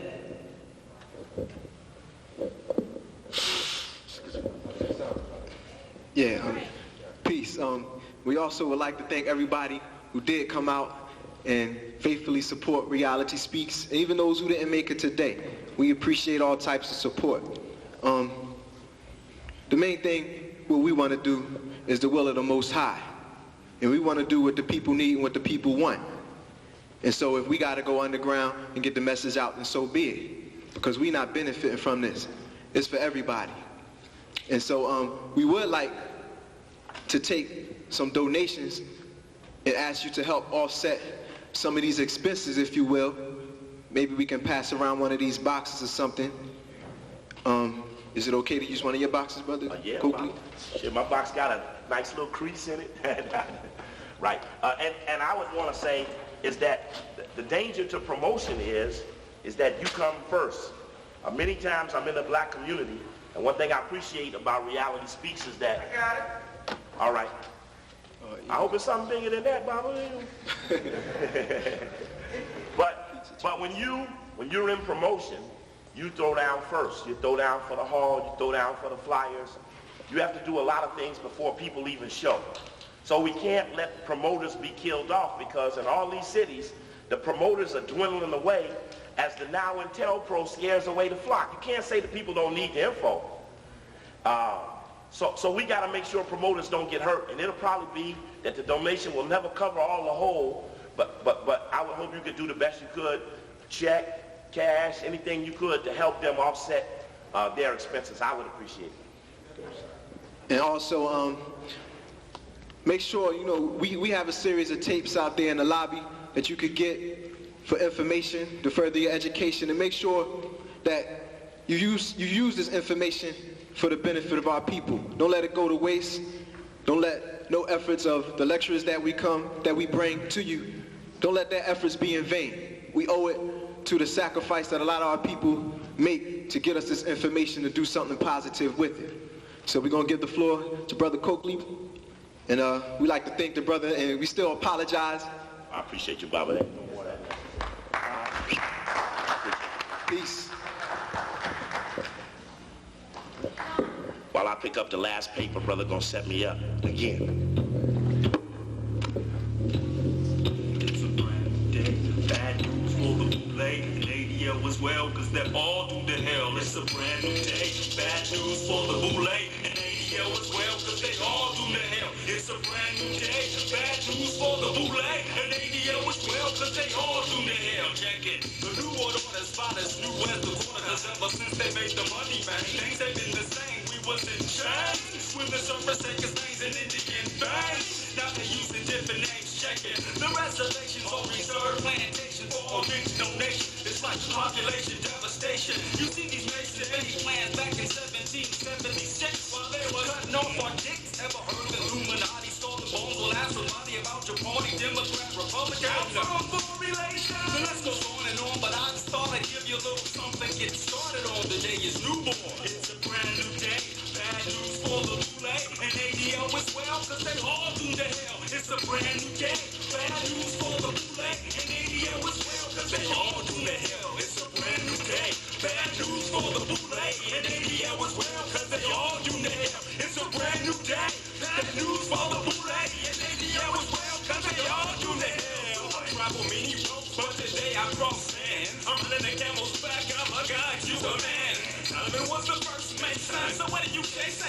False like you used to be with your own right. Take the right, not the left side. Team is gonna die, open up your third eye.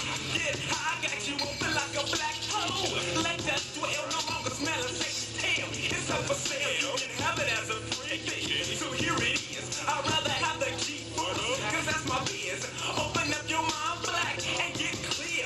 All we need to do now, with no fear, I'ma steer you through the next zone. Now there's only no cavemans in our home. They've been blown away by the brewery.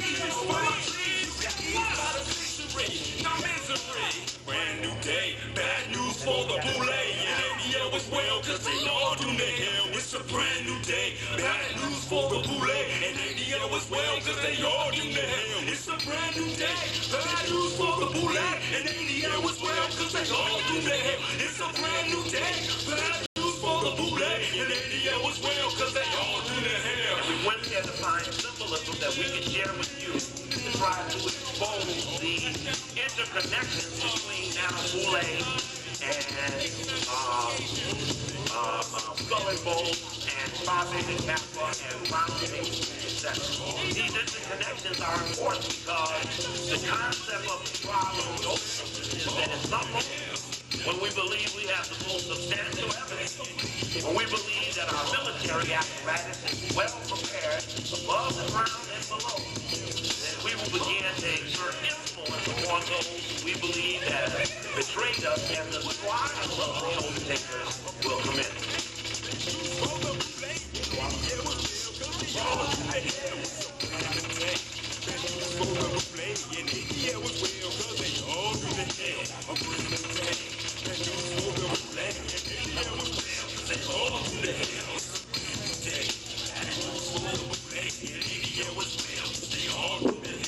All right. The reason I played the song, and when I was just in Atlanta, we cut the trial of the oath takers, which is the part 2 to this, is that the youth who are hearing the information are trying to retranslate it back to their friends in the way their friends talk. They said, well, look, Brother Copeland said, I said, well, man. And they go, hey, man, it's a brand. They said, look, my little girl walks around the house going, hey, Daddy. I said, what? It's a brand new day. Bad news for the bullet. She's 4. She can pick up on, it's a brand new day. Bad news for the boule. And ADL as well. And her mother said, don't be saying hell. But the important thing is that how do you take the information and dramatize it? Not dramatize it, but dramatize it. Right, there we go. The dramatization of the information is the countering of the intelligence program. Another way you counter the intelligence program is that you explain to black people that information on the primary level is direct. Check. Direct. Donald said, Sister Carol said, Brother Bill said, primary. Baltimore Sun said, secondary. Baltimore TV said, thirdary. Newsweek said, fourthary. So don't bring fourthary information in a direct relationship. You go direct. And if we keep direct as the primary focus, then we'll reprioritize the basis of black involvement. I appreciate Reality Speaks. We had a little discussion on the side, and brothers let me know how they felt, and I appreciated that. And I could understand what they felt about it. But Baba, we've even been in programs where after we was here and everybody been paid, the police come in and closed it down, even. And so as we get deeper into this game against the enemy, the consequences of perpetrating will be greater. But I would suggest in the long run that I stand for Reality Speaks as a trench warrior. The day someone comes to them out of a trench, they can turn them over to me, and I would do for them as if I was them, because everybody needs protection. That's right. People don't understand the role of a mafia. You need a mafia. We got a mafia. We got one. And when you got something real strong, you don't play with it. You don't jack it off in the public. Hey, guess what we did to who knows what? You do what you do. You let them declare what was done. Someone say, hey man, I'm gonna cut your head off. So a guy wears a neck brace. So you cut the head off and the little head be bouncing around. Somebody cut me off, somebody cut me off. That's more preferable. So in the battle, we're all gonna get to know, oh, there's some of it too. I need that stuff off that table there. Oh shoot. I also need those tapes on the table. I forgot the Revolution 103 and Boule, some other stuff in that bag that, that's a whole nother thing. I don't always get to stand up here and protect myself financially, because I guess if I don't make no point, I ain't gonna go nowhere, no way. You can set it on the table for me, Brother Charles. I appreciate it. Yeah, let me have it. Yeah, just set them up. Thank you. And so it may be that we'll disagree, and we should be able to sustain a relationship that can sustain disagreement. and that we could use disagreement to move ourselves forward and make ourselves brother. Y'all know this brother right here? This here guy right here, the cameraman? Now this my friend. He go to the lecture, he edit a tape. I put him on suspension. Because the tape is live and uncensored. And he said something on the tape he didn't want heard. But if he didn't say the shit, it what? Wouldn't have been heard. Thank you. Yeah. So he shouldn't be holding my tape up. He should be holding what? His mouth. Thank you. So he had to go on suspension. But this is our friend. There's no bound or bind between us. We ain't in no organization. In fact, as we were talking about the boule and the oath takers, the thing that comes after the oath takers that I'm working on now, Brother Charles called the law abiders. The law abiders ain't an oath taker. They just obey every damn thing. They pay the bills on time. They show up for work a half an hour early and shit. Make the nigga show up a minute before, call him a minute man. Say, come the minute man again. You're only supposed to be there when you're getting paid. But they make it like if you ain't there early, you ain't showing you want to get ahead. So them law abiders be fucking shit up. So we're going to start working, paying the bills on time and shit. So we're going to start working on the law abiders. They stop at all the red lights. Stop at the stop signs. White man, police say, he beating on the brother, say, step back. They step way back. The law abiders, we have to work on making it unsafe to be there. And I'm telling you, we're putting deep pressure on the oath takers. And in the oath takers, there's two rules of law here.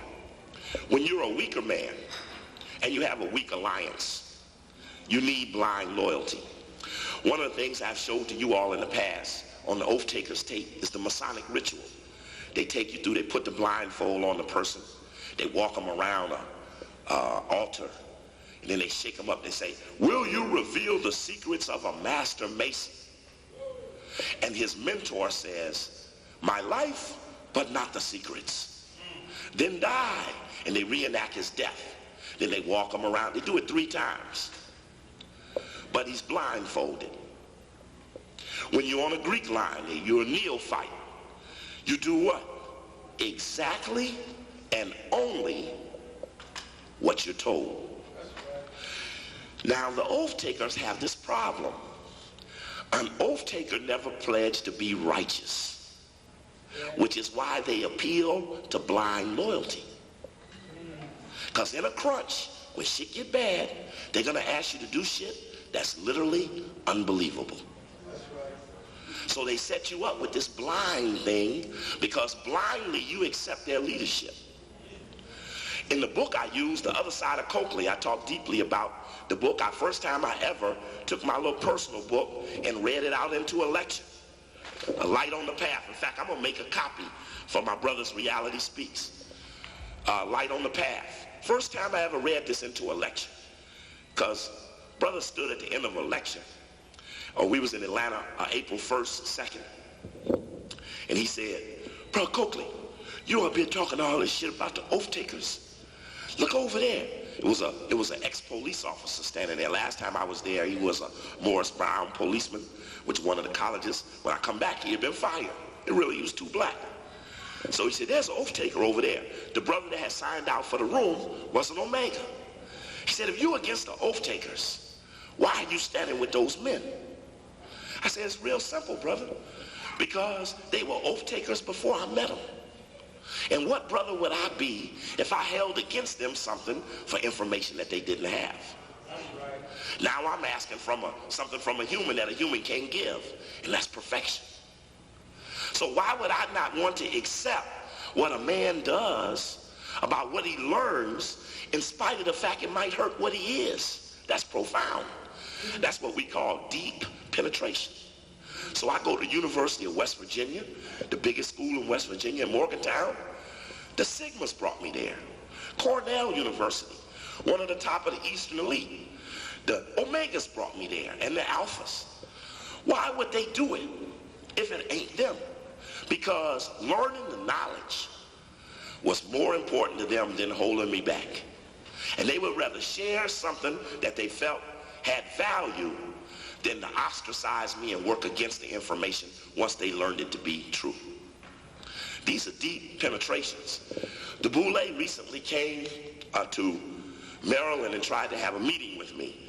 I did a speech in Atlanta called The Last Days of Martin King. It's a very powerful lecture, probably one of the most influential I ever gave, especially since all this King thing then resurrected. Jesse's getting real jumpy. And the Boule said, look, Brother Coakley, we'd like you to work with us. We got a Boule underground. In every chapter, we got 4 or 5 members that are more like you than like us. Would you accept our invitation to come underground with the Boule? Said, you know, that lecture you gave down there in Atlanta on Martin King, as long as we've been around, we ain't never defended Martin King as well as you have. And he's our soldier. When Cosby died, Bill Cosby get killed, his son Enos get killed on the side of a road in a fancy car, Omega. Michael Jordan's daddy gets killed on the side of a road in a fancy car, Omega. How come the Omega men can't jump out and defend the life of their fallen brothers? Is the thing not that deep? So when in LA they can't find the killer, I announced I'm coming out and said, how much is the posse? I said $300,000 for the man or woman that can catch him. I got on the KJLH radio station on the Monday before the Thursday they arrested that man. And I announced to the people that all those who were unemployed should come out to the Good Life and register themselves to be a part of the posse to catch the murderer of Enos Cosby. And if you were hungry enough and you didn't have a job, you would become a hunter. A hunter. What do you do with the information once you learn it? You hunt it like an animal. That's right. Investigators. Schools don't produce investigators. That's right. When I was at the school, I started out, who want to be a hunter investigator? Nobody. By the time I finished, they all had their hands up. Because then they learned that if you were a hunter or an investigator, it didn't care what the issue was. You could be big for black people, because it's one thing black people got is perpetrators. In the book, Light on the Path, and I don't have none of this in overhead, just Light on the Path. It's a circle with a triangle in the inside. It says that the ultimate organizational structure, as opposed to an oath taker, it says, on the path, you will meet people of like character, and with them you will form a bond that needs no utterance of mere words. So what does that suggest? That the ultimate bind or bond between brothers is not a ritual blindfolded. In fact, the real bind and bond, you can see it in their eyes. You can look in their eyes and they'll nod and you'll nod and you'll move on. And you'll know whenever the moment comes, they'll do what they're supposed to do because you done already made that bind and bond. And I feel that way about people in this room. And I know we're linked together, and I know that's the ultimate link. I take that link through a thunderstorm, through a tornado, through a hurricane. Another thing, sidebar, whites are anti-nature. So what are all the movies they running? Tornado, hurricane, volcano. Every movie is about the deathly awesome ugliness of nature, something white man can control. I even watched Geraldo Rivera. He had one of them comet people. Yeah, what's the other? But what? Heaven's Gate. Yeah, Heaven's Gate. And if you seen their logo, they look a lot like Bruh Coakley logo. The Heaven's Gate look just like Bruh Coakley eye. But that's a whole nother thing, because they might be running to something where we already at. That's a whole nother story. That's deep, Baba. But the bottom line is that Geraldo Rivera said to the Hellbop man, he said, how dare you believe in something greater than us? He said, do you know what you could cause? And that's the whole, I ain't into the moon thing and the Mars thing and all of that. But I also know the white man gonna play it and play it and play it until he control it. And that's all it means. Don't let the people see anything that's greater than that which is oppressing them. So that's why they go to the blind oath. And that's why this needs no utterance of mere words. And like I say, I stack this team up against anybody. That's the powerful side of responding to the enemy. There's so many things going on in reality right now that are going on. You all see the CIA drug issue. Is the CIA drug issue phony or is it real? Is it an intelligence gathering project? Here's my thesis. My thesis is that the CIA been selling drugs so long. Where does the CIA sell drugs? The Golden Triangle. Where's that at? The Golden Crescent. Where's that at? Afghanistan. The French Connection. Where was that at? France and Indonesia and all of that. And of course we know about the Ali North Connection and everything. But the people who are fighting against them have first cut themselves off from everybody who is not quote-unquote legitimate in the white world. In fact, at Howard, they got Gary Webb. They're going to all come and hear from the white boy on Tuesday. And they'll all be there. They'll promote it up big time. But there's some interesting things going on about that issue that's faking the shit out of everybody. The foundation to the CIA drug issue is what went on in Mena, Arkansas. Check. Mena, Arkansas is where they trained the pilots who ran the flights that dropped the drugs and the money. Now the guy they waiting on to do the investigation just completed an investigation in the Mena, Arkansas. What did he say he saw? Nothing. That's right, Brother Charles. He said, I didn't see a damn thing. Now, nobody protested that. In fact, they acted like they didn't even hear it. That's right. And what's so funny is, if you don't force them to admit what they did in Mena, you got nowhere to go on the question of CIA drugs if you knock out the pilots. So in November, while everybody was getting all woofed up, the CIA Inspector General, Hitz, released this report. This is an intelligence project. Hitz said the contract work had been done in Mena on aviation equipment owned by the CIA, and a 2-week training activity once had been conducted there. How you gonna train a pilot in 2 weeks don't even speak English? He said there's no illegality, no evidence had been found that the CIA had contact with any individuals or businesses based at or operating through the airport in Mena, Arkansas, including money laundering, narcotics trafficking, or arms smuggling. He said, well, you know, he had not attempted to investigate these charges specifically, and that his report was, quote, based almost exclusively on information in CIA files or provided by current or former CIA employees. So he didn't really investigate it specifically, but he found nothing going on. Got it? Okay. But the scary thing was when they called Lisa Mitchell, who's probably one of the more open hosts, and asked her, has she heard of this? She said, I've never heard of this. Dick Gregory don't talk about this. Maxine Waters don't talk about this. But the other thing you waiting on ain't gonna never happen if you don't back up this. This was in November. What month is this? When did they say they was gonna wait? How long was they gonna wait till? July 4th. Then what they gonna do? They was gonna announce a boycott of Christmas and Thanksgiving, right? We've been trying to get them to do that for years. Y'all know that. And then we supposed to believe they own the CIA. Now, I love Maxine Waters, but you gotta ask her about this.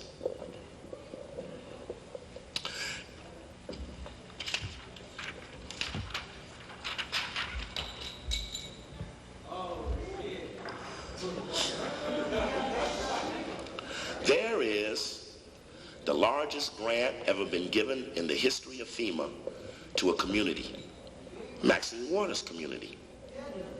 $3,530,421 to make a Watts Community Center that was burned down during the rebellion around Rodney King's Stacey Koonce trial.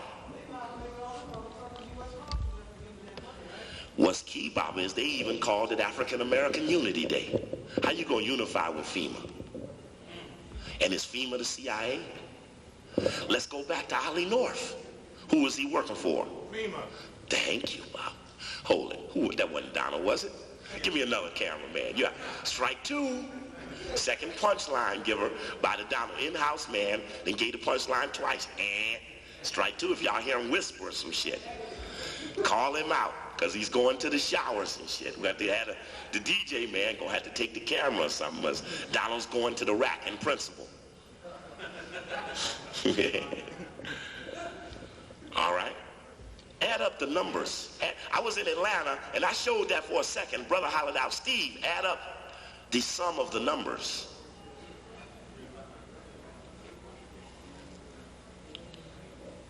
Who's that? Thank you, brother. And 9 is the code. 9 is the boule. 9 is the whole thing. 9 is the code. Why are you going to cut a check so odd? That's an odd check. Look at Danny Bakewell. Now, this was April 29th. I was in LA then. I pissed my ass off on this. This is 1996. 5/2/96, the LA Herald Dispatch. It's a community paper in LA. State Senator Teresa Hughes, who hosted the CIA there. Danny Bakewell. All other little people of the community groups, but that's Sister's congressional district. The question becomes, how long was Gary Webb working on the story? Thank you. So when the CIA know it's coming, what do?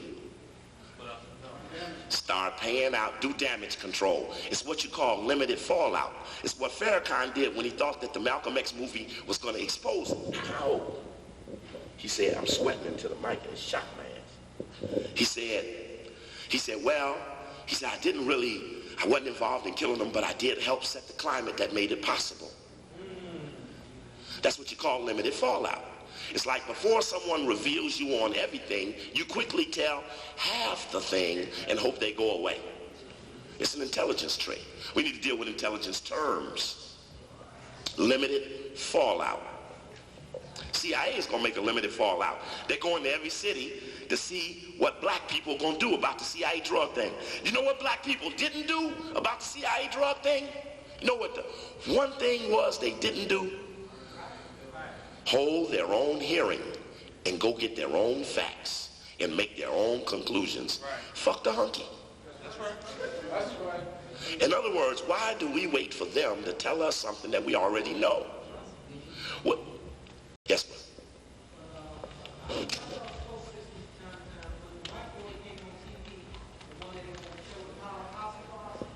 The one that what? Hassenfuss. Yeah, I saw him in Milwaukee. He's sitting on a park bench. He looks like he's a street bum. The whites won't give him no work. No, he's in Milwaukee, Wisconsin right now. Eugene Hassenfuss was the white man that fell out of the plane, Barry Seal's plane, who was running the training with Terry Reed. It's in his book Compromise, was running the training of the drugs in Mena, Arkansas. Go ahead, Bob. This right there.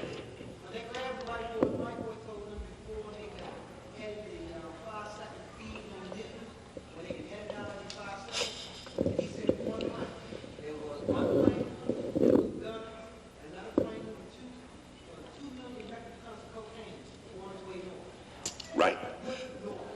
And Terry Reed got accused of all of that and then found not guilty, made a fugitive. Then he files against the CIA, FBI, Bill Clinton. In fact, there's a black guy named Robert Nash. I started moving on Robert Nash.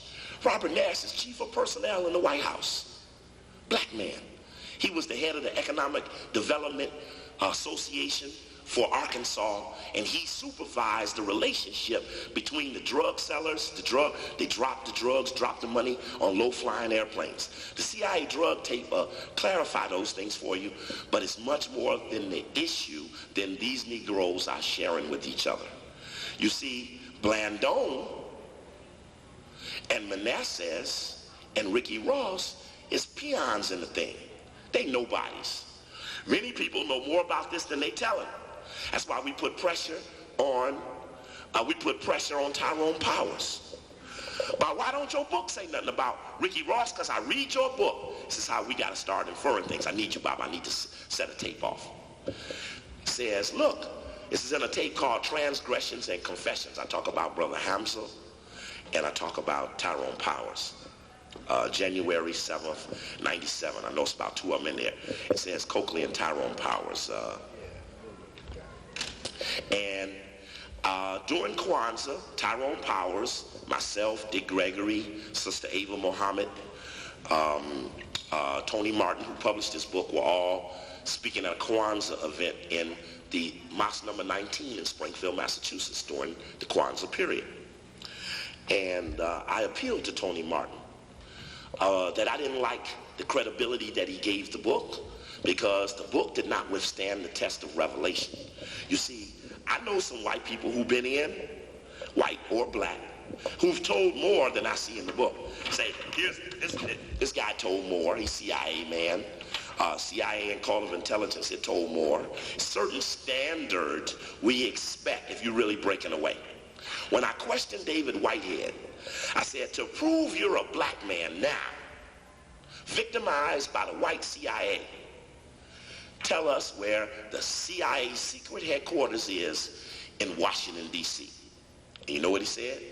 He said, I can't do that because I maintain a secrecy agreement with the CIA as a former employee. I said, but didn't they try to kill you? Yes. Didn't they chase you down the street? Yes. Ain't they dog-ass white supremacists? Yes. I said, but you still keep a secret with them. And you got to ask Tyrone Powers the same thing. If he won't reveal you something that breaks his bind or bond to them, he is still them. I don't want you ever to trip over and lose sight of the reality of the situation. Maybe tomorrow we'll be here to test the question. Maybe we won't. There you go. One thing in the early warning business, you don't early warn your own business. Check. And we're a master of the game now. So we put a little pressure on Tony Martin. Tony Martin said, you know, it's a funny thing. Since I done published this Eyes on the Prize, 10 black people from CIA, FBI, DEA, all of them want these revelation books to me. He said, I can't take it. He said, but I'm glad you're covering my back on this, because maybe it ain't right. Accessible has come out for signings whenever asked, has been speaking. Chris Carson, the country, we have him and can declare him as our own here in the Maryland, Washington metropolitan area. But in order to get the book, I want to let the family know that Tyrone has made sure that his first work you did within and had published within our community, and that's also very important to note that you went to a black publisher. Yes, no doubt about it. The Majority Press is a publisher, and it was my editor and I, it was an excellent conversation. She understood what I was saying in the book, even pulled things out of me that she didn't think I was saying that I needed to say. We talked on the phone almost to 2 and 3 in the morning sometime. And we also put the book, we wanted to make the book very affordable simply because we wanted the message to get out, more so than any profit. This is not a very profitable endeavor for me. In fact, it's a loss so far. But it doesn't matter because the information is so important at a time that our young people and our people in general are facing the kind of situations that we're facing.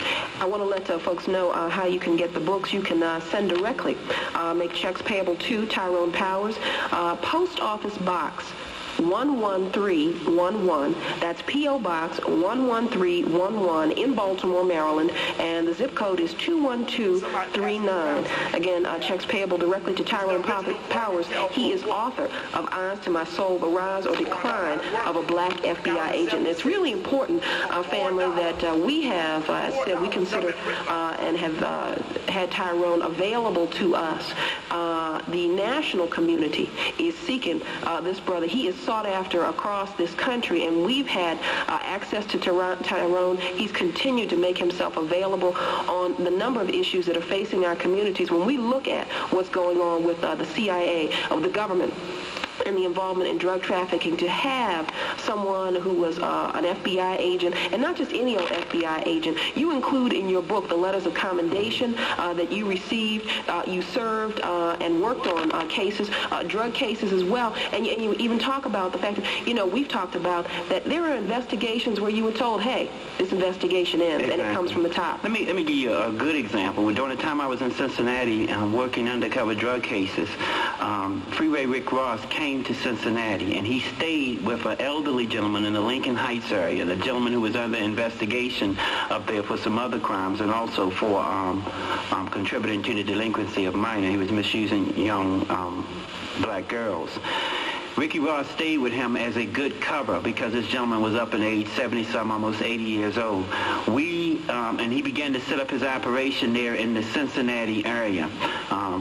Me and another black undercover agent tried to purchase from Ricky Ross. We could never do it. He would have someone else come out and mean us to purchase from us. Okay. But we had an open case on Ricky Ross. Ricky Ross was arrested by the local police there and then released. And we don't know the circumstances of that. We were pushed out of that, and that wasn't explained to us why he was released after he was arrested there. After some time, they had this major roundup of what they considered the Ricky Ross drug gang right there in the Cincinnati area. Nowhere in the indictment the information was Ricky Ross' name, and we were told at a certain time that he had left the area and that they were shutting down the case.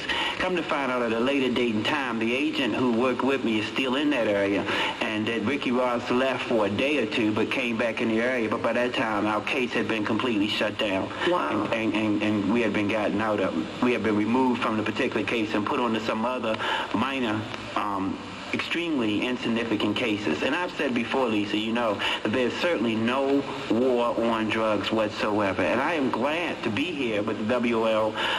So now the question becomes, if he was trying to arrest Ricky Ross and couldn't, how many other people did he try to do something and couldn't? And why ain't that in the book? That's the shit that should be in the book. We shouldn't have to flush that off your back. Well, the book is out now. I can accept that. And 87, right, it was 10 years ago. But the bottom line of it is that if this is revelation, then there should be some revealing things. And white man spoke against Mandela. Okay, they all do that. Called somebody a nigger, yeah. They cheered when Harold Washington died. I was there. Of course they did. They've been doing that since Columbus. Give me some news. Give me some of that brand new day. So there are other things that would help you better measure the validity of the situation. And I guess we'll hold until the gopher comes out the hole. All right, Baba, you can turn that off. Let's go on back on over here. I got to move quickly because I see we're getting near 6 o'clock. I just want you to look back at that FEMA logo even. In fact, oddly enough, if you look at it carefully, it looks like it's a crescent around the circle with the pyramid in it. Look like my ring. Huh? Look like my ring. Yeah, on the left. Look like my ring. Huh? Look like my ring. Is that Donald? Did Donald say something? He still say, yep. He's out of there. Say, get him out of there. Okay, I'm not a man of my word.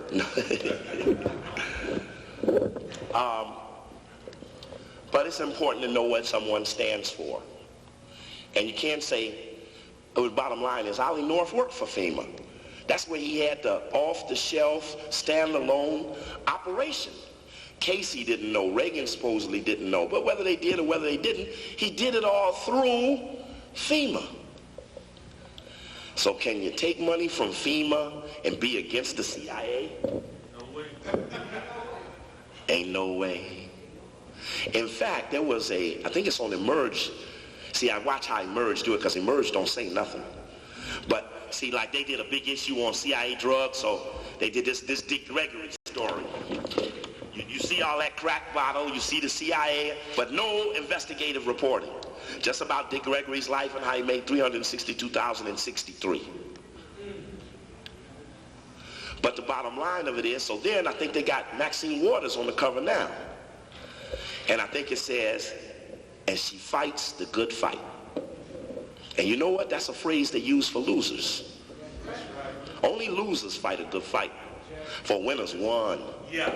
And that's the end of that. So watch carefully. As Joe Madison is on in the morning, Ollie North is on at night on the same station. You can't be the same people. You can't get financed by the same honkies and really be the real opposition. I mean, I hate to want to make you think about this in a small sort of way, but if reality was to speak, you see right through these things and know they're contradictions. They couldn't possibly be true. Not one community tribunal on the CIA drugs. I told them, go out there and talk to the youth. You'll learn the answers. They did the business. They know the answers. Nah, skip it. Nobody want to know about that. Skip that shit. Nah, we ain't got time. Let me go on and make use. I want you to see what it is. This is the first intelligence project I ever broke up. White boy came to me named Milt Cohen. White boy right up there. He saw me over at the NAACP. In fact, was it 78? I won the, Oh, it's empty. In 78, I think it was when I won that NAACP award and stuff at the Freedom Fund dinner.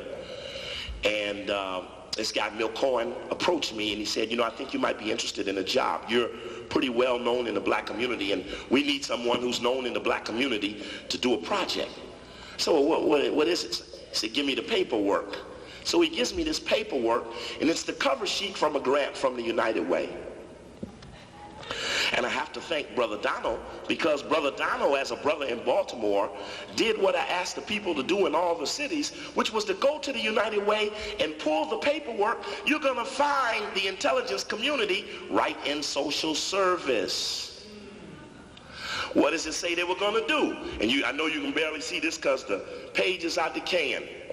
It says the Executive Committee and Board of Directors of the United Way of Metropolitan Chicago has approved a special grant for the amount of $18,000 to the Jewish Council on Urban Affairs for the period of 79 July to June 80. The grant will be used to hire a staff person, one person, that will have the primary responsibility for a project that has as its goal, my stomach is empty, has as its goal the establishment of a communications network which can monitor developing racial tension in our city, in our communities, and take advanced intervention where necessary. To monitor racial tension is the early warning apparatus. Cointelpro is the advanced intervention when necessary. Hey, this Malcolm's getting too big. He's going to fuck up this United Nations thing we got going. We're too weak right now in 63 and 64 to handle this pressure he's putting on us. You better kill him and kill all his buddies who are working on this. In fact, I think the Judas Factor did the best at bringing out all the things Malcolm was really involved in, so you can see why his probability scale was up so high. And since Elijah Muhammad, in a way, pledged not to work on whites in a way, he could be more trusted. And it doesn't mean that he's a white booty biter. See, if you say I'm going to build something on my own, I ain't going to mess with your thing, you don't mess with my thing, nothing stops injustice. Now, there's a tape up here, and I know nobody bought it, but you got to pick up on this in the intelligence community. I discussed that sunshine thing with you earlier. There's a tape up there called Homosexuality versus Promiscuity. Gay Edgar Hoover was a homosexual. The mafia had information on him that prohibited him from even acknowledging that it was a mafia. He was sleeping with that little white Jewish attorney, Roy Cohn, and Meyer Lansky and all the other big whites had the goods on him. And so they would take Hoover up to New York, put him on the Amtrak, send Hoover up to New York, give him the suite, get him little, they said he liked blonde-haired, 21-year-old built white men whom he put on rubber gloves. They had to put on rubber gloves so they could fondle him. Homosexuality. But then, doesn't that make more sense why he's all up in the Martin King sex life? What is the role that one's deviancy plays in intelligence? If someone has your weakness at their hand, and that's where you have to learn how to keep your appetites under control. You'll be victimized by the intelligence community if your Jones can't sit in time out, as we have to tell the little one. So Martin King, who was living a lie with his wife, and that's not any of my business, but it had something to do with making him just a mortal man to the whites. So whites said, well, look, this nigga ain't God, he ain't the Messiah, kick his ass. And they went and killed him. Remember in the Spike Lee movie, the FBI boys are sitting in the room and he says, boy, this guy would make Martin King look like a saint. Talking about Malcolm. Malcolm wasn't promiscuous or homosexual, but they still killed him. It was probability scale, not deviancy. Jesse Jackson was as promiscuous as Martin King. They never used it against him in the public because he's in on the program for social control. Malcolm X is in a fight over Elijah Muhammad. Over what? Promiscuity. He wants a woman. Elijah tells him she ain't available, but he had impregnated her. Promiscuity. So when you look back in history, how people got control over other people had something to do with their appetites. And so that's a very valuable tape, homosexuality versus promiscuity. Why? We have to tell this to the children so that they don't leave Morehouse on their way somewhere and somebody put a woman on them and boom, they knock them off. On the January 7th tape, after I leave Springfield, Massachusetts, I'm down at the pool on the floor putting my lecture together, these transparencies. 2 white women down there in the exercise room. Glass. The pool is all glass. The hotel, the pool is as big as the center. The weight room is like up here on the stage, and I'm down at the other end of the pool on the ground laying out my transparencies. The white women look over at me, take their shirt off, take their panties off, and stand butt naked in the hotel, in the pool, with glass windows on all sides, and jump in the pool and swim all the way down to where I'm sitting there putting these little stupid transparencies together, waiting for the next hour to go to mosque number 19. The white women jump up to the edge of the pool, like the edge of this stage, and put her breasts on the top of the stage and look at me. And just look at me proudly like, ain't this something? And I said, don't put no water on my shit. That water dripping up on my shit, get that back. So then her girlfriend comes from up under the water, just gets up and giggles and shit, just rubs her breast. They swim to the other side, they swim back. Little kids are in the game room. The game room's right here, all glass. Little kids in there playing all these little games and stuff. They didn't care. I don't know what was up, but if I was a weak brother, I'd have been had right then. If it had been just that. And I be telling these brothers about going to Pinky Land. They got to stay out of Pinky Land. Pinky Land is costing a lot of people more than they can give. You know what Pinky Land's sleeping with them white women. Pinky Land. As I walk with you down that lonely place, hand in hand with to Pinky Land with you. Yes, I do. Yeah, you know the cut.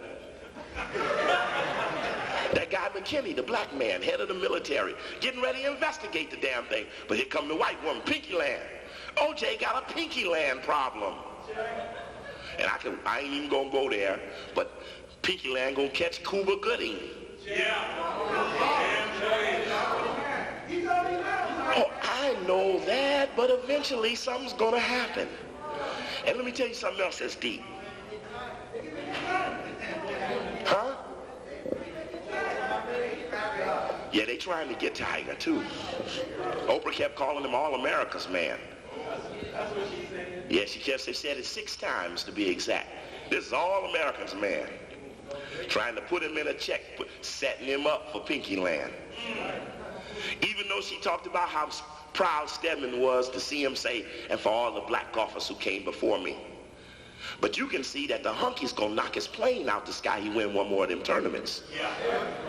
See, his problem ain't gonna be golf. His problem is gonna be when reality speaks. Tiger, this was never about talent. This is about control.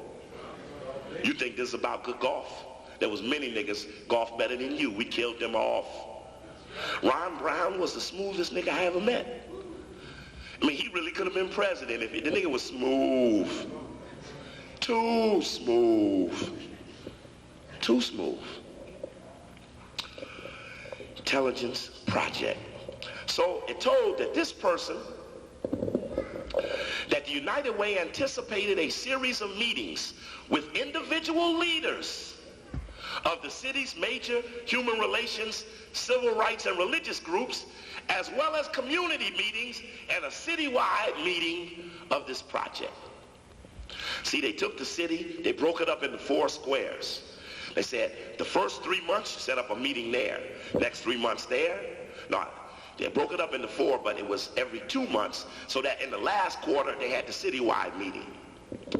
But the key thing was that the community leader didn't know what he was being interviewed for.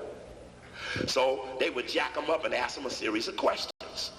This is what they would ask him. Said, one method of identifying specific problems between racial groups in a specific area is to meet individually with leaders of that community. Meetings with individual leaders. See, if you're a leader, you ain't no individual. Individual is individual only. Leader means head of something. So what do? You break them down, separate them, promise them something that the followers can't give them. Maybe you can get a hotel with Brofman. Check. While I'm trying to knock Brofman's ass off, because Brofman bought the ADL. He put up $40 million to set up campus-based spines, the Hillel House. ADL and Hillel have created campus crisis management terms made up of professionals from ADL, Hillel, and the academic world to visit troubled campus on short notice. What does that mean? When Coakley come, when Collard come. So while I'm trying to kill him, someone else trying to get with him. Something's wrong here. Are they with Brofman because he's a good white man? He giving up some money. Only. So they asked the community leader, and I know we're getting close to 6. I need to hear from Reality Speaks about this time question, because I see yeah, y'all got to talk to me back there. Somebody got to find Jabari, or somebody got to talk to me about this time thing. So come on down and whisper in my ear. It says that the intergroup is attempting to bring together diverse groups to see beyond their attitudinal differences and work together at bringing about changes that each group is concerned with. How you gonna have whites and blacks mutually agreeing to something? In order to understand the overriding concerns of an organization, the project director engages the community leader in a discussion on urban issues. Hey, where's that Cointelpro stuff at? All right. And it engages the community leader in a discussion. When you're engaged in a discussion, what does that mean? Oh, here we go. Here we go. Hey, brother, man, how you doing? Good, man. How you been? All right, man. How's it going? Man, you know your organization's really heavy, man. Hey, look here. Your organization, the Greater Baltimore Committee. What's the boundaries? County line on the north side, city line on the east side and west side. What are some of the ways in which you've involved yourself in some of the issues in your neighborhood? We set up projects and coalitions and work with people. Good. Any interracial tensions? Yes, all over the place. Oh, that's very interesting. What position did you take? Were you for the blacks or against the blacks? I'm black. Ooh. I'm African. Okay. Aren't you African? I'm from the United Way. Are you African, my brother? I'm the good hands people.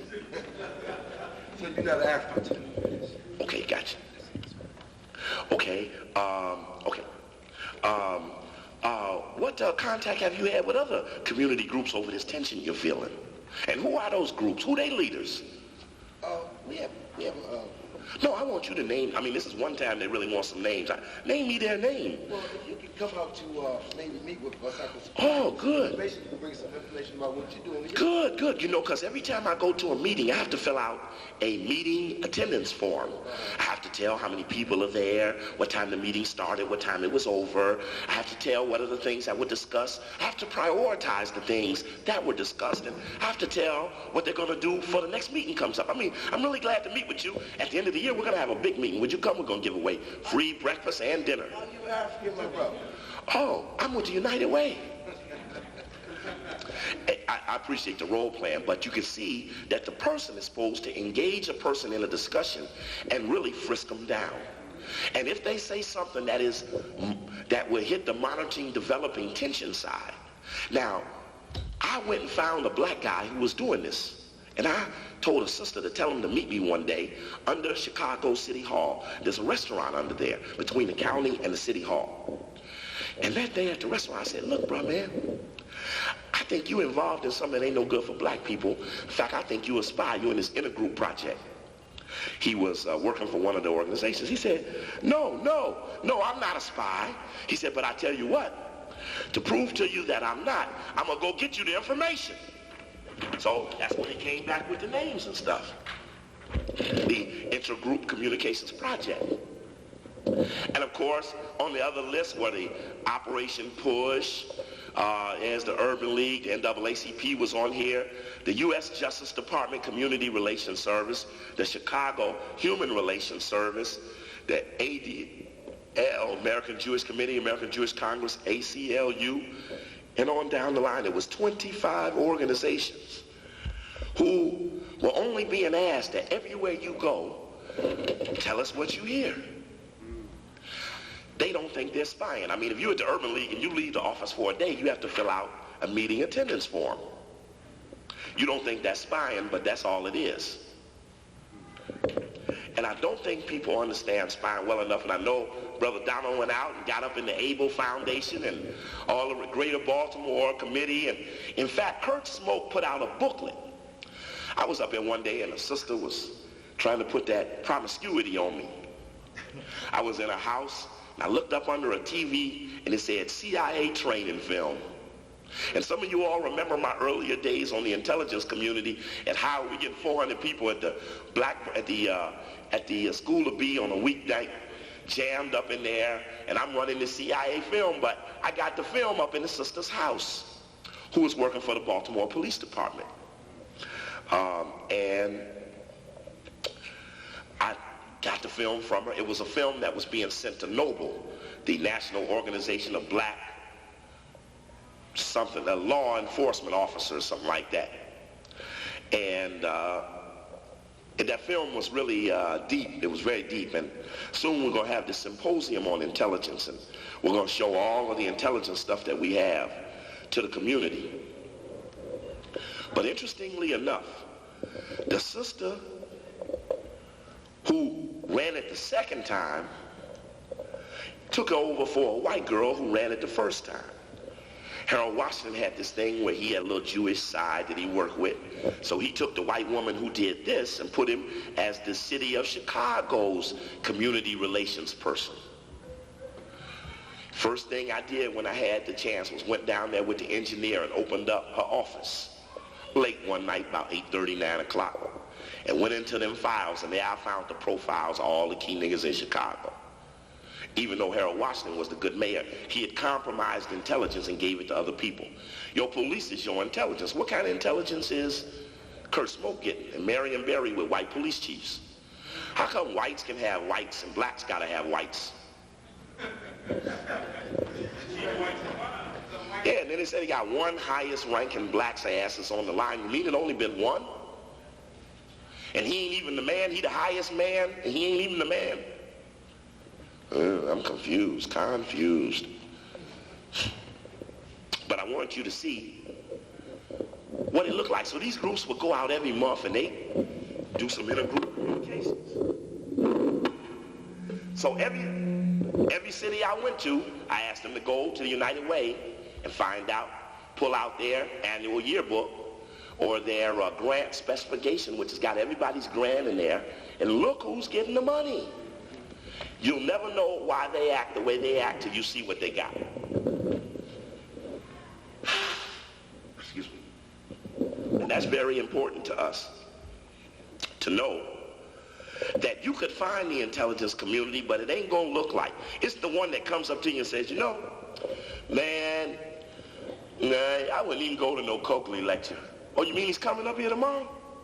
You would underestimate the one that slides up on you and starts asking or saying things to you that you couldn't think could possibly be related to what's going on.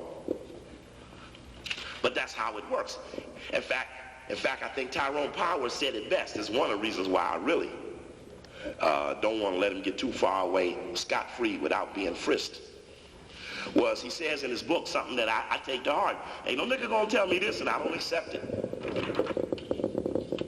He said one thing, learning can take place anywhere, anytime, as long as one is prepared and willing to learn. My absorption in the undercover work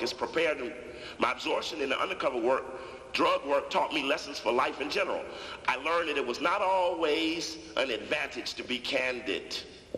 There was a measurable benefit to the art of deception. Check. Without deception, you cannot carry out strategy. Without strategy, you cannot control the opponent. Well, this wasn't for against the FBI. This was for the FBI. And then that's funny, I saw him and him arguing about who was Uncle Tom's and all of that. I was really intrigued. I ain't even going to go there right now because I ain't going to be the early warning. And I may be here tomorrow night. What time is the program tomorrow? 2 to 6? How many of y'all going to be here tomorrow? All right, well, it's going to be a whole nother crowd going to be here. Tyrone Powers will be here. And a lot of people will be coming out. So it'll be interesting to see, and I may be here. You might not want to miss that. Then again, I might not.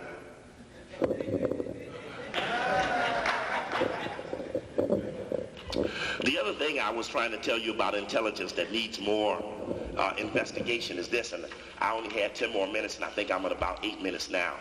And y'all know me, I go for 8 weeks. It ain't gonna change the payroll. But you might want to find this book right here, Criminal Intelligence Analysis. In fact, I got a tape down there called How the Intelligence Community Monitors Networks and Groups, and it deals with the formats that I found in this book. I paid $92 for this book because down at Georgetown, where they teach the School of Foreign Service and Intelligence, or John Hopkins Center for Advanced Studies on Intelligence, you need to go into those bookstores and find those books that don't go into the public, but they're there to teach those students how to be good spies. You need to read into there and find things that are of great importance. And so it teaches you different things that they do, teaches you how they monitor phone calls. I thought that was heavy. It made a point about who you call, charting or mapping a network or two distinct. I ain't gonna read it all because shit, it go on. It has you compelled to make a matrix, a layout of or breakdown of relationships. How possibly could this or that happen? It's based upon a format or a formula. And they even had ways in there about how you monitor a speech. Say you're gonna monitor Coakley's speech, so you do discourse analysis. Whereas both phonographic and syntactical analysis can help clarify ambiguous micro-level sounds and references, discourse analysis approaches the tape conversation from a more holistic macro perspective. These are several types of disclosure analysis or sub-analysis, those which have proven more useful in analyzing tape conversations used as evidence. Criminal activities such as topic analysis, response analysis, topic flow analysis, language function analysis, and contrastive analysis. In topic analysis, how many times do you mention the same thing? Because they figure the more times you mention it, the more value you give it. Mark Thompson, Tyrone Powers, Kathy Hughes. They measure how many times you bring a subject up. What do? Topic recycling is another clue to the speaker's intentions. What do we know? Intentions plus equal. So you use the speech to measure intention. It should be clear that no linguistic analysis can determine beyond doubt what a person's intentions are. The best that can be done is to find clues to such intentions that are situated in tape-recorded speeches. You don't have to come to a Coakley lecture to expound it. I'll sell you the tape. $12, Reality Speaks gonna have this video available. So you don't have to worry about that. Telephone analysis. How do they analyze? Now, this ain't in Cointelpro, so you got to excuse me for not getting caught in the bind or the bond. But I want you to understand the width of it. Collect the records to be analyzed. Define the scope of calls. Determine the frequency of calls by date and day of the week. Determine the frequency of calls to specific numbers. Determine the length of time spent on calls. Develop a primary listing of numbers called by frequency. Analyze frequency call numbers for patterns. Analyze calls by time of day. They said, if you call someone, monitor who they call after you call them. How they lay 2 and 3 layers deep beyond the surface of something. You just need to be aware of that and how scientifically they've come down to try to figure those things out. Last thing, they have a whole way of breaking down whether you're a network, a partial network, a field or a set, a bounded social network, an action set, groups in theory, your maps, your link, your points, your distancy, your cluster or click, your connectivity, your path length, your position, the isolation, centrality, and a matrix, a way of showing it all on a graph. If Tyrone Powers was the man, he'd come with the format. That's how you'd know the difference. I ain't gonna get into all of that. They don't even need one. He could be a very valuable guy. But you just can't let anybody in the black community without patting them down. And I'll throw my hands up and you can pat me too. I stand to be patted. But you need to know the density of the intelligence community, and then they come up with how you relate to people, how you connect. One network connects with this or that. Reality Speaks might be, Reality Speaks might be one. Coakley might be one, Reality Speaks might be 2, but I can't get to 3, 4, and 5 unless 2 gets me there. So you can see the value of one could be the principal, could be isolated. They have a thing in there where they say you can isolate a principal perpetrator if you keep the jailers or the connectors away from them. In other words, don't let them connect to other people. So tonight I was supposed to announce to you about the next lecture on intelligence, but I can't do that. But I just wanted you to know in format the density of the intelligence community and how those things impact us and why we need a sophisticated symposium and a workshop, whatever you want to call it, to really begin to get serious about dealing with an enemy. It cost me a lot of things. May 1st is my anniversary. May 1st of '88 was the day the whites threw me into the public. That's the Illuminati birthday. And notice how they took and put topic analysis right into the article knocking me out. Excerpts from lectures by Coakley. What did they do to Collett? They put topic analysis on that no good cracker Pope. And you notice they asked the minister on Fox about the AIDS and Jewish doctor statement. Then I asked on your local Fox, they asked him about, didn't Minister Steve Coakley of Chicago say that the AIDS epidemic was a result of Jewish doctors? That was only in the Baltimore station because I got a call from the Baltimore Fox that the local station was doing a show, and they put it on, I think, Minister Aleem, the local minister here, something that I said, but I had become a minister of the Nation of Islam. And they run down the dialogue on the speeches at various times to put various things into the public. I appreciate you all coming out. Time is up. I appreciate you all coming out. I'll close with this last thing right here. This is from that CIA handbook that they was passing out. And it says this: in June 23rd of 82, Reagan signs Public Law 97-200, the Intelligence Identities Protection Act of 82, imposing criminal penalties on those who reveal the names of covert intelligence personnel. So what can the CIA Inspector General do without breaking the law? Nothing. So ain't no need of waiting on him to say what he's gonna say, because he's saying say it. And then look at this. October 15th, 84, Reagan signs the Central Intelligence Information Act of 84, which exempts the agency from search and review requirements of the Freedom of Information Act with respect to operational and other sensitive files which cannot be released because of operational or security interests. You know why they can't tell about me and the rest of the stuff? Because it's still going on. It's a live project. That's it. I thank Reality Speaks for hosting me. I hope you come out and support them tomorrow for Tyrone Power's speech. Hope you come out and support them, and I'm sure they'd appreciate your support.